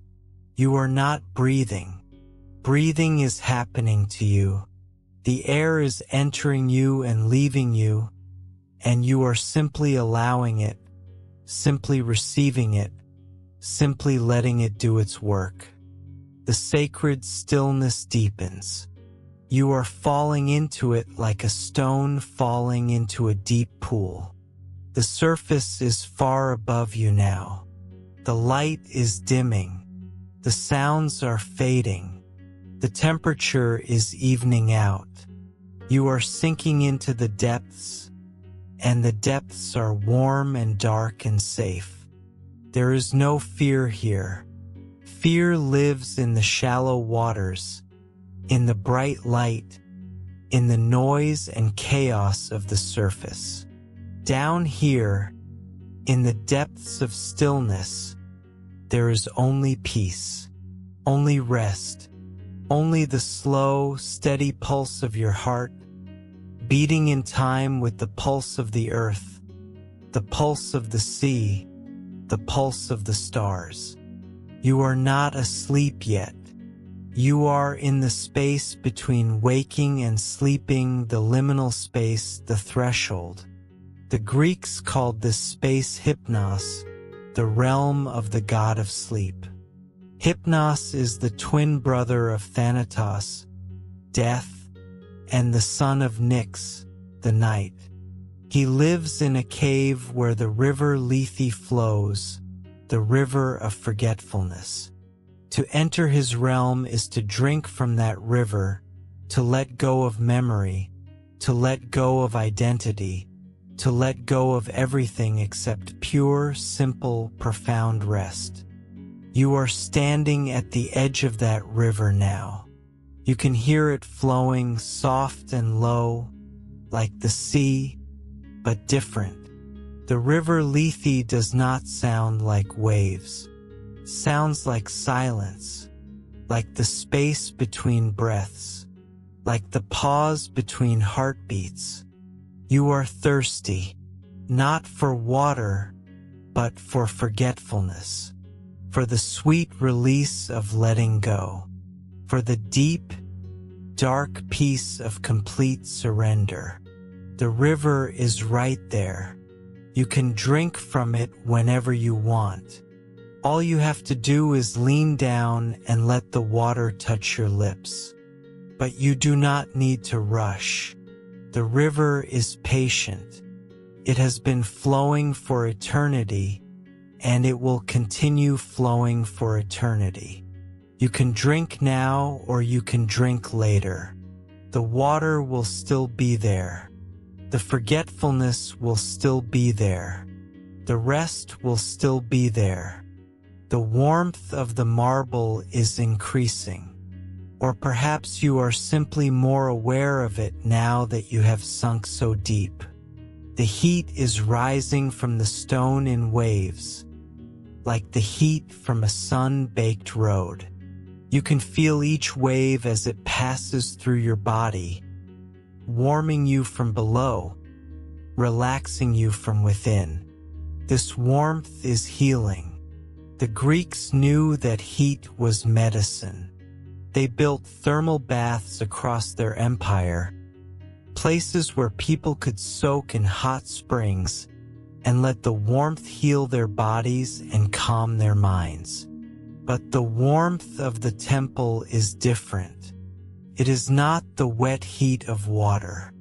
It is the dry heat of stone, the deep heat of the earth, the ancient heat of Gaia herself. You are being healed, not of any specific illness, but of the general weariness of living, the accumulated fatigue of days and weeks and years, the small wounds that never fully healed, the tensions that became habits, the habits that became pain.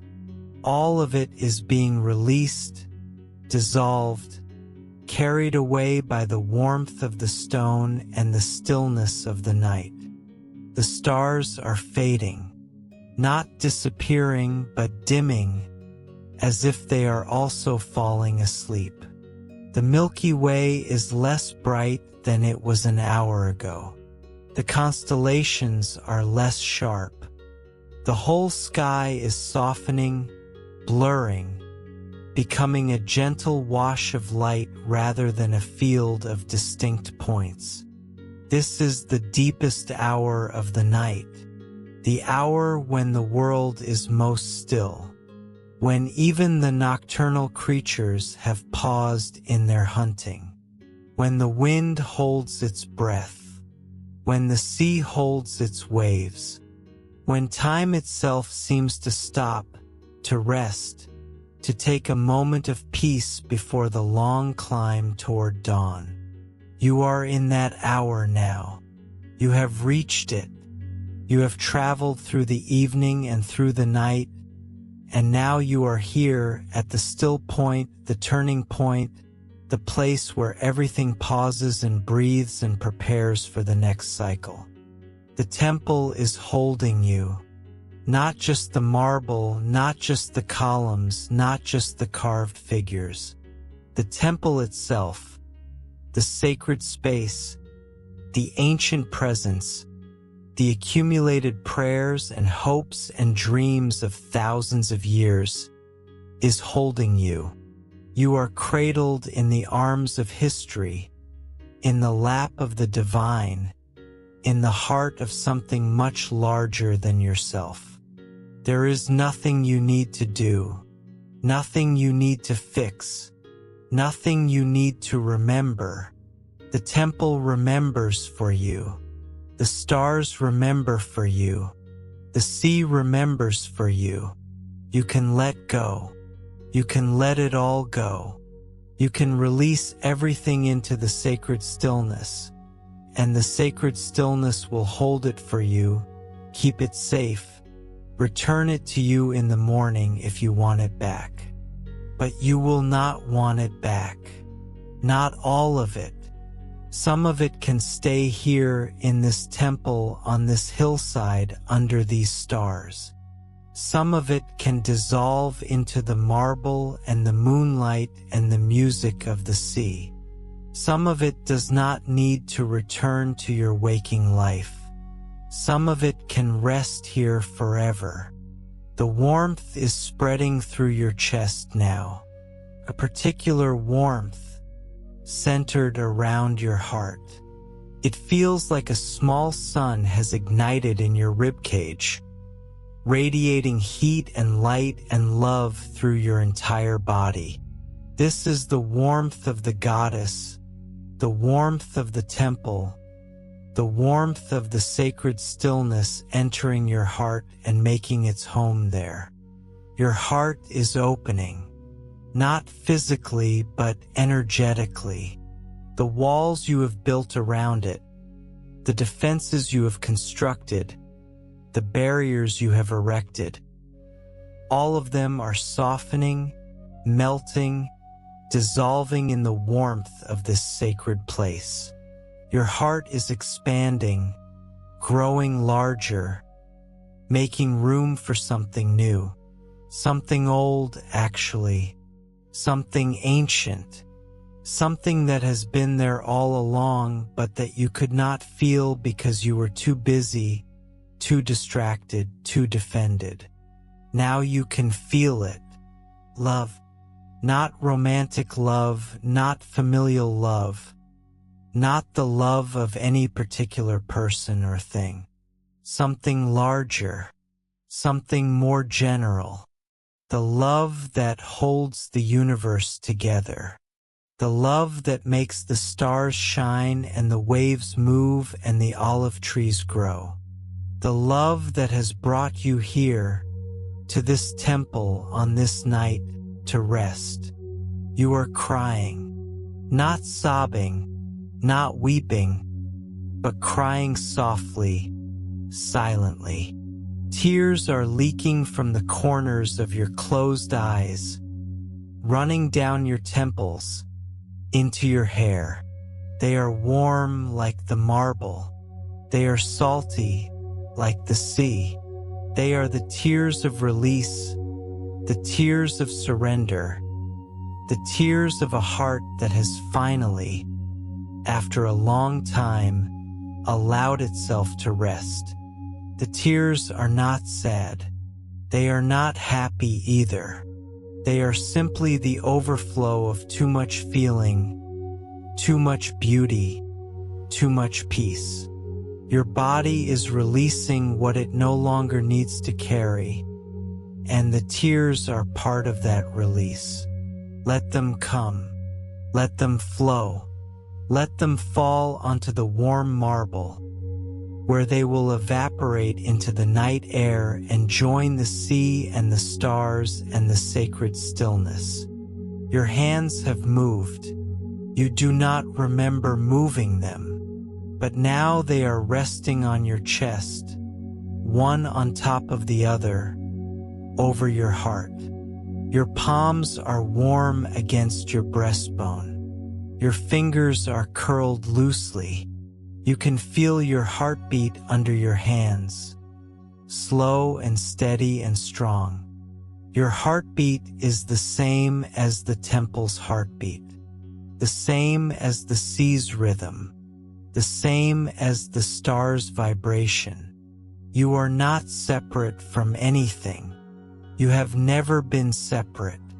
The illusion of separation was just that, an illusion, a dream, a story you told yourself. And now, in the sacred stillness, the story has ended. The dream has faded. The illusion has dissolved. There is only this, only the warmth, only the stillness, only the love. The goddess is closer now. You cannot see her, but you can feel her presence as clearly as you feel the marble beneath you. She is kneeling beside you, her hand resting on your forehead, her touch cool and soft. She is checking on you, making sure you are comfortable, making sure you are safe, making sure you are ready for what comes next. What comes next is sleep. Deep, profound, healing sleep. The sleep of the temple. The sleep of the sacred. The sleep that has been waiting for you since before you were born. She nods. You feel the movement in the air, a shift in the pressure around your face. She is giving you permission. She is giving you her blessing. She is telling you that it is time. Time to let go completely. Time to surrender fully. Time to fall into the deep, dark, warm embrace of the night. You are ready. You have been ready for a long time. The journey through the evening, through the temple, through the stars and the sea and the olive groves. It has all been preparation for this moment. This single, simple, sacred moment of letting go. Your breathing slows even further. Your heartbeat steadies. Your body sinks one last time into the marble, finding its final resting place. Your mind releases its last thought, like a bird flying out of an open window. Your soul expands, filling the temple, filling the night, filling the stars. The sacred stillness is complete. The warmth is perfect. The love is endless, and you are at peace. You have crossed the threshold now. The river Lethe has received you. Its dark, gentle waters have flowed over you, through you, around you, and you have drunk deeply from its forgetfulness. The day is gone. The week is gone. The year is gone. Everything that came before this moment has been washed away, cleansed, absolved. There is only the night, only the temple, only this. Your body is no longer yours. It belongs to the marble now.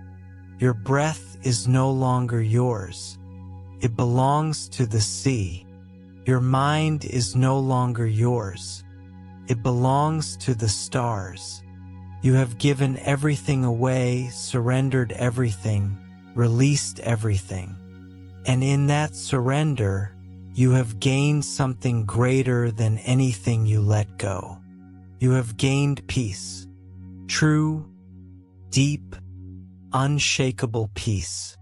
The temple is guarding you now. You can feel its presence around you like a shield, like a wall, like a circle of protection drawn in the air. Nothing can reach you here. No sound can disturb you. No thought can trouble you. No worry can find you. The temple has sealed itself around you, and you are safe in its ancient heart. The columns have become guardians. They stand at the edges of your awareness, tall and silent, watching the darkness beyond the temple. They are not looking at you. They are looking outward, scanning the hills and the sea and the sky for anything that might threaten your rest. They see nothing. There is nothing to see. The night is peaceful. The world is sleeping. You are safe. The carved figures on the wall have come to life. Not literally, the stone is still stone, the marble is still marble. But in your half-sleeping, half-waking state, you can see them moving. The goddess with the raised hand is turning her head, looking down at you. The hero with the staff is stepping forward, positioning himself between you and the darkness. The winged figure is hovering, its stone wings beating slowly, stirring the air above you. They are protecting you. These ancient carvings, These images of gods and heroes have only one purpose now.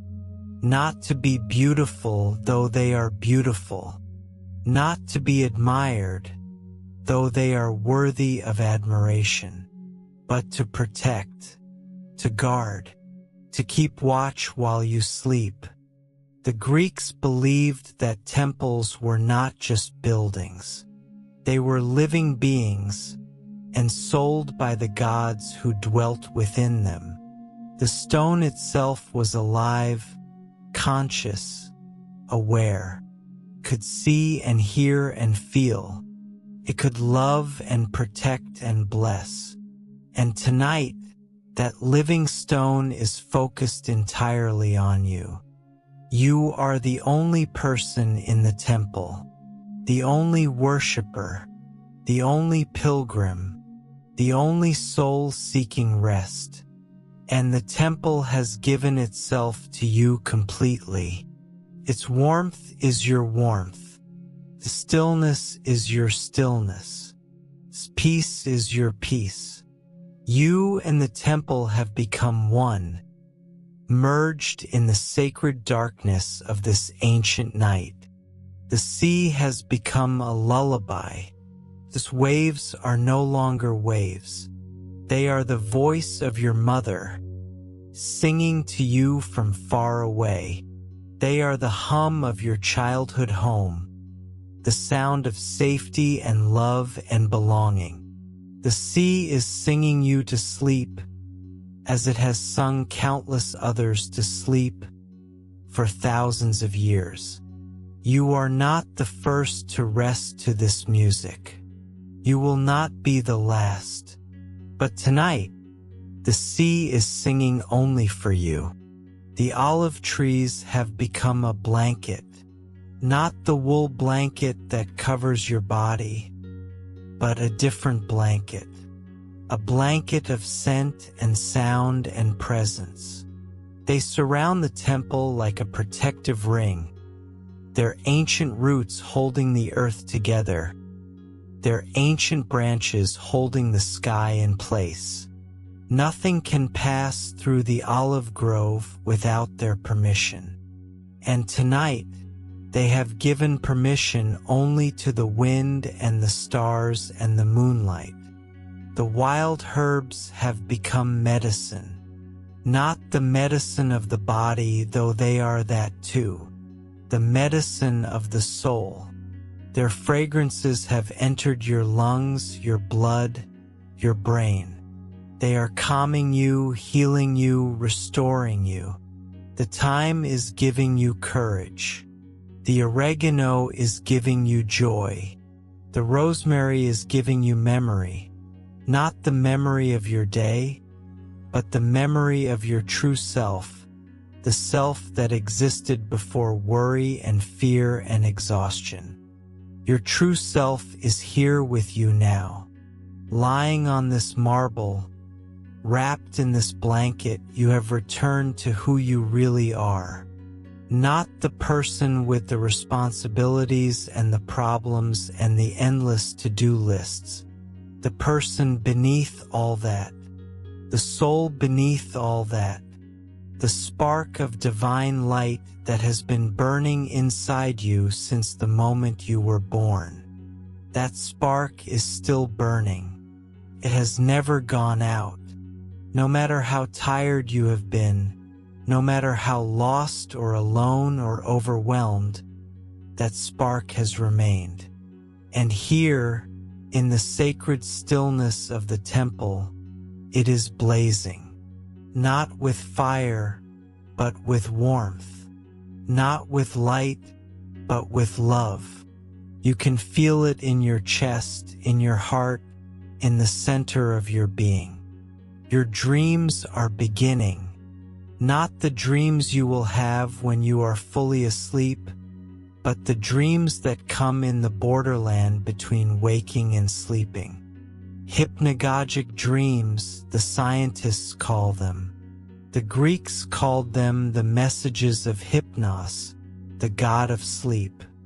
They are soft and fleeting, like clouds passing across the moon.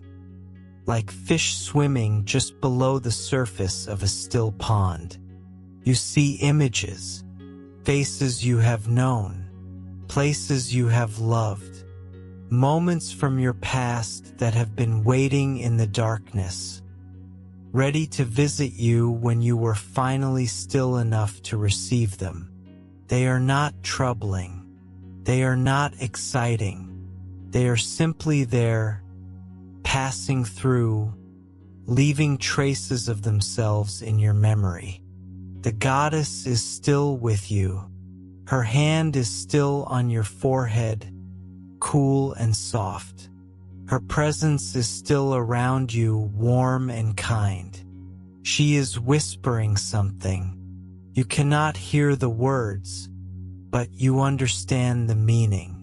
She is telling you that you are loved, that you are safe, that you are exactly where you need to be.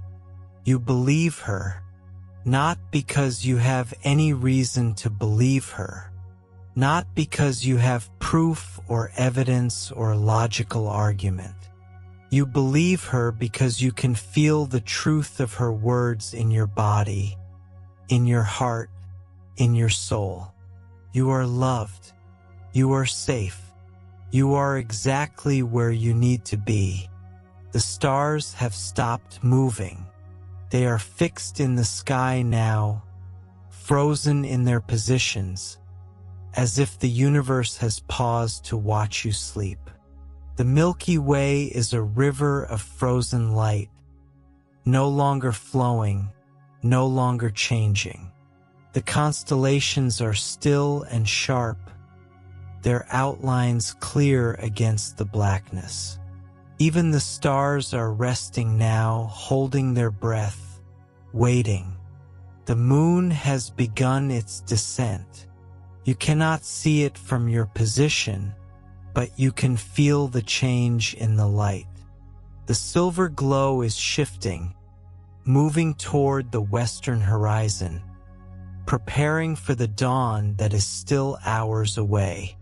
The crescent is lower now, thinner now, but still bright enough to silver the edges of the columns and paint the marble with pale light. The temple is breathing with you. The marble expands and contracts. The columns swell and shrink. The carved figures inhale and exhale. The whole sacred space is moving with the rhythm of your rest, synchronized, harmonious, one. You and the temple are not two things anymore. You are one thing, one body, one breath, one heart. Your dreams are deepening. The images are becoming less distinct, more abstract. Colors float behind your closed eyelids, purple and gold and deep, deep blue. Shapes form and dissolve, circles within circles, spirals that turn forever. Sounds that are not sounds vibrate in your ears, the music of the spheres, the hum of creation, the silent song of the universe. You are traveling now, not through space but through time. You are moving backward, through the years, through the centuries, through the millennia. You are watching the temple being built, stone by stone, column by column, carving by carving. You are watching the first worshippers arrive, their faces filled with wonder and hope. You are watching the generations pass, each one leaving its mark on this sacred place. You are one of those generations now. You are part of the long line of pilgrims who have come to this temple seeking rest. Your name will not be remembered. Your face will not be carved into the stone. But your presence has been added to the memory of this place. The temple will remember you. The marble will hold the imprint of your body. The columns will carry the echo of your breath. You will always be here now. The warmth is fading, not disappearing but changing. The marble is still warm beneath you, but the warmth is different now. It is not the warmth of the sun stored in the stone. It is the warmth of the earth rising from deep below. It is the warmth of Gaia herself, the mother of all things, holding you in her embrace. This warmth is older than the sun, older than the stars, older than light itself.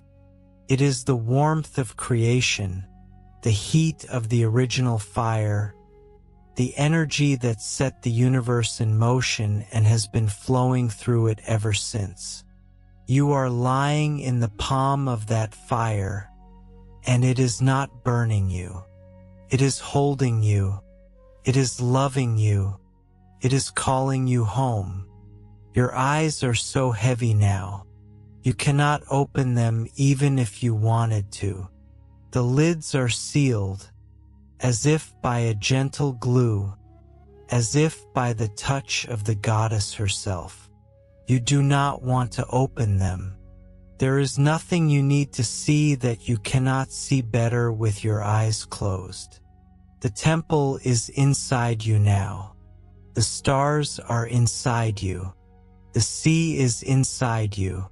You carry them all with you in the darkness of your closed eyes. Your hands have gone completely limp. They rest on your chest, one on top of the other without any tension, without any intention.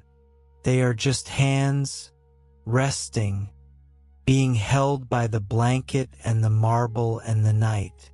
Your fingers are slightly curled, like the petals of a flower that has closed for the night.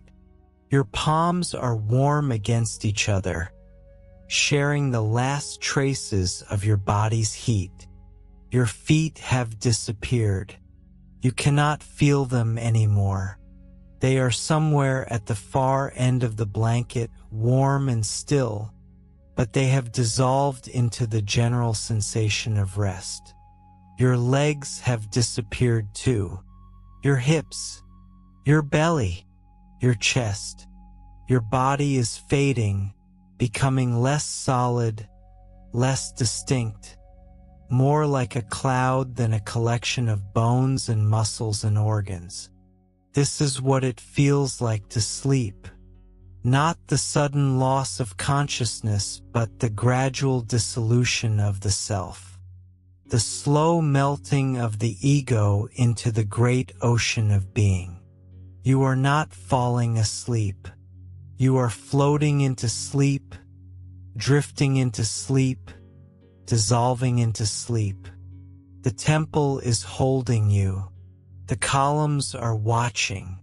The carved figures are guarding. The sea is singing.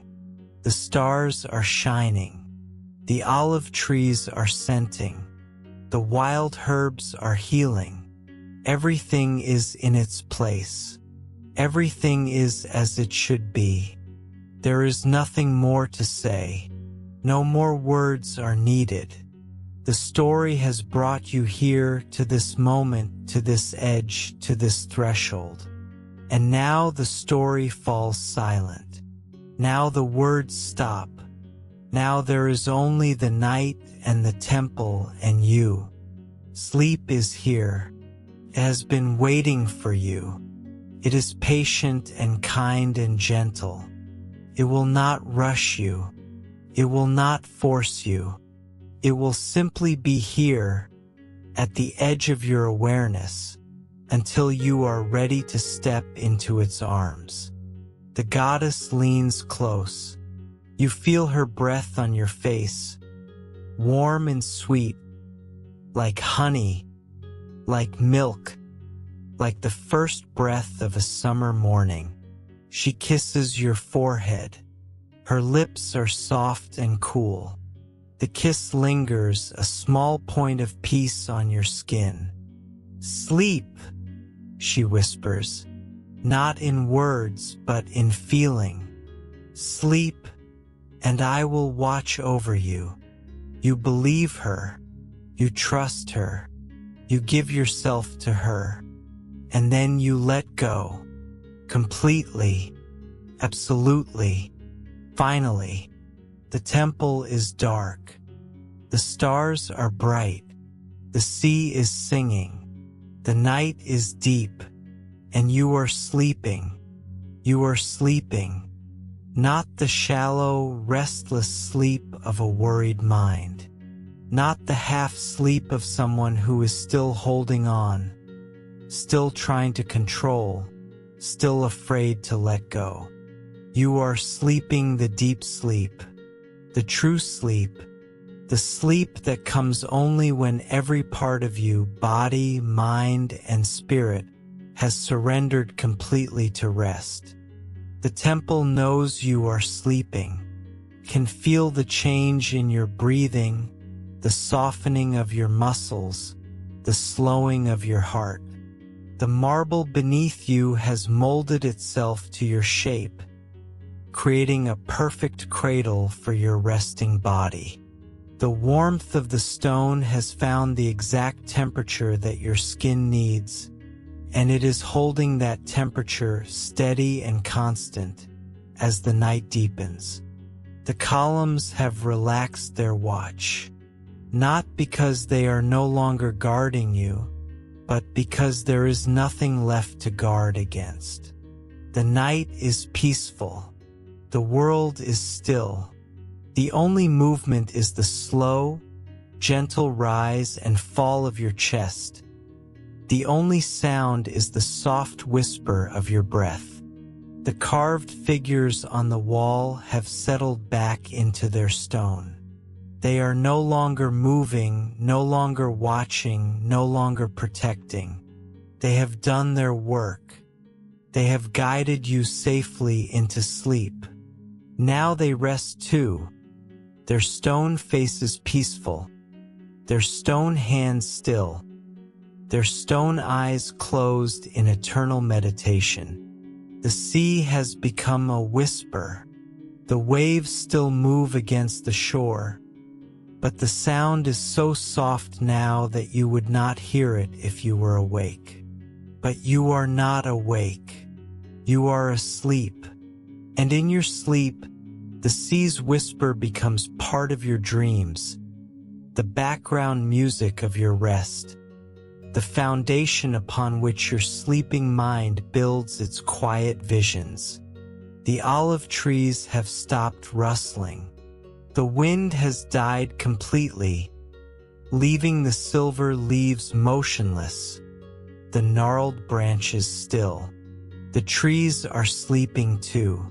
Their roots are dreaming of deep water. Their trunks are dreaming of warm sun. Their branches are dreaming of the stars that shine above them, distant and beautiful and forever out of reach.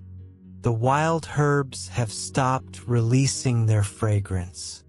The air is clear now, empty of scent, empty of memory, empty of everything except the pure, clean breath of the night. You breathe that air in and out, and each breath is a prayer.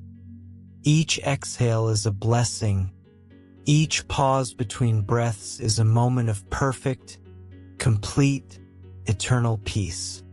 Your dreams are deep now, not the surface dreams of daily life, but the deep dreams of the soul. You are walking through landscapes that have no names. You are meeting beings that have no faces.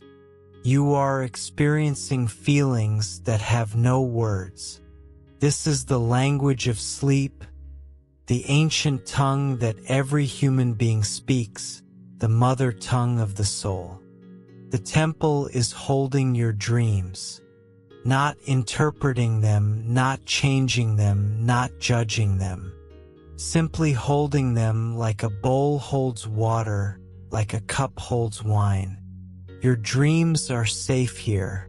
They can come and go as they please. They can be strange or familiar, happy or sad, vivid or vague. It does not matter. The temple accepts them all, holds them all, loves them all. The goddess is still with you. She has not left your side.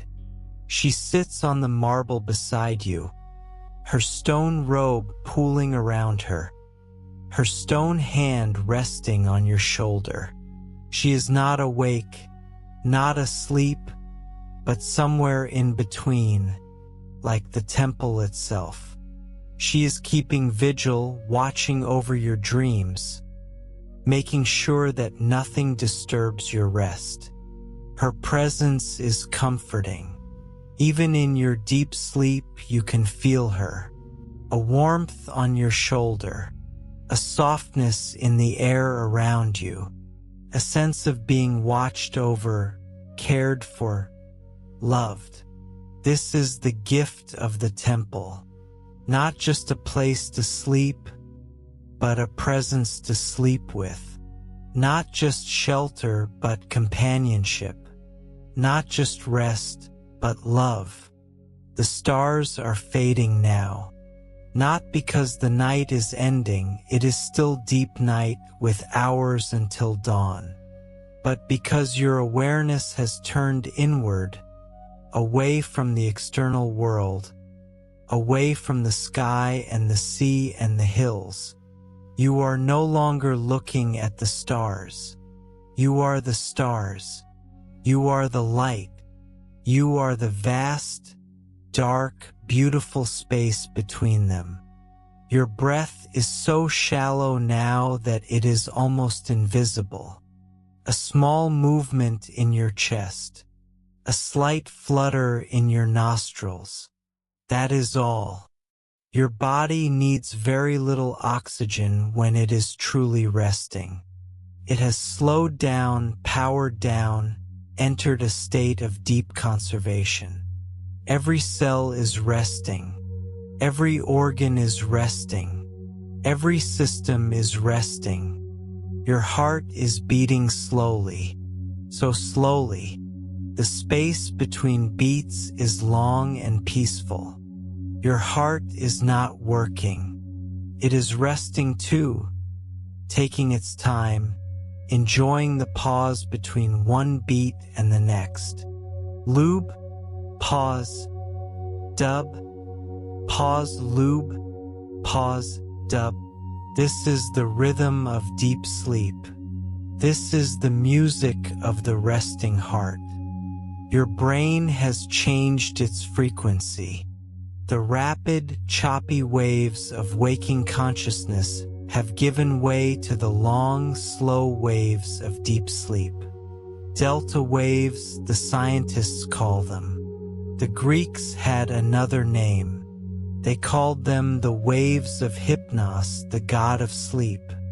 They believed that these slow waves were the god's fingers, stroking the sleeping mind, soothing it, healing it.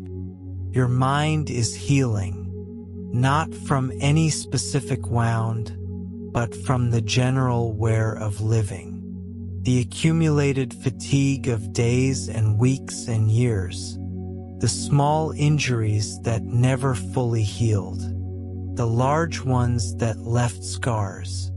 All of them are being attended to now, in the deep darkness of the temple, under the watchful eyes of the goddess. The temple is timeless. It exists outside the flow of hours and minutes. It has its own time, the time of stone and stars, the time of gods and heroes. In this time, there is no rush, no schedule, no deadline. There is only the eternal present, the endless now, the infinite moment of rest. You are in that moment now. You have been in it for a while. You will be in it for a while longer. Time does not matter here. What matters is the rest. The deep, profound, healing rest that the temple offers to all who enter its sacred space. The marble beneath you has become part of you. Its warmth is your warmth. The solidity is your solidity. Its peace is your peace. You are not lying on the temple anymore. You are the temple. The temple is you. The boundary between stone and flesh has dissolved, and there is only one thing now. One body, one breath, one heart, one rest. The columns have become your bones, tall and straight and strong. They hold you up, support you, keep you from falling. The carved figures have become your thoughts, beautiful and still, watching over you from the walls of your mind. The sea has become your blood, flowing through you, carrying life to every part of your being. The olive trees have become your hair, silver and soft, rustling in the breeze that no longer blows. The wild herbs have become your skin, fragrant and warm, releasing their scent into the night air. The stars have become your eyes, bright and distant, looking out at the universe from the depths of your sleep. You are everything. You are nothing. You are the temple and the sea and the stars and the silence. You are the dreamer and the dream. You are the rest itself. The night continues. Hours pass. The moon completes its descent and disappears behind the western hills.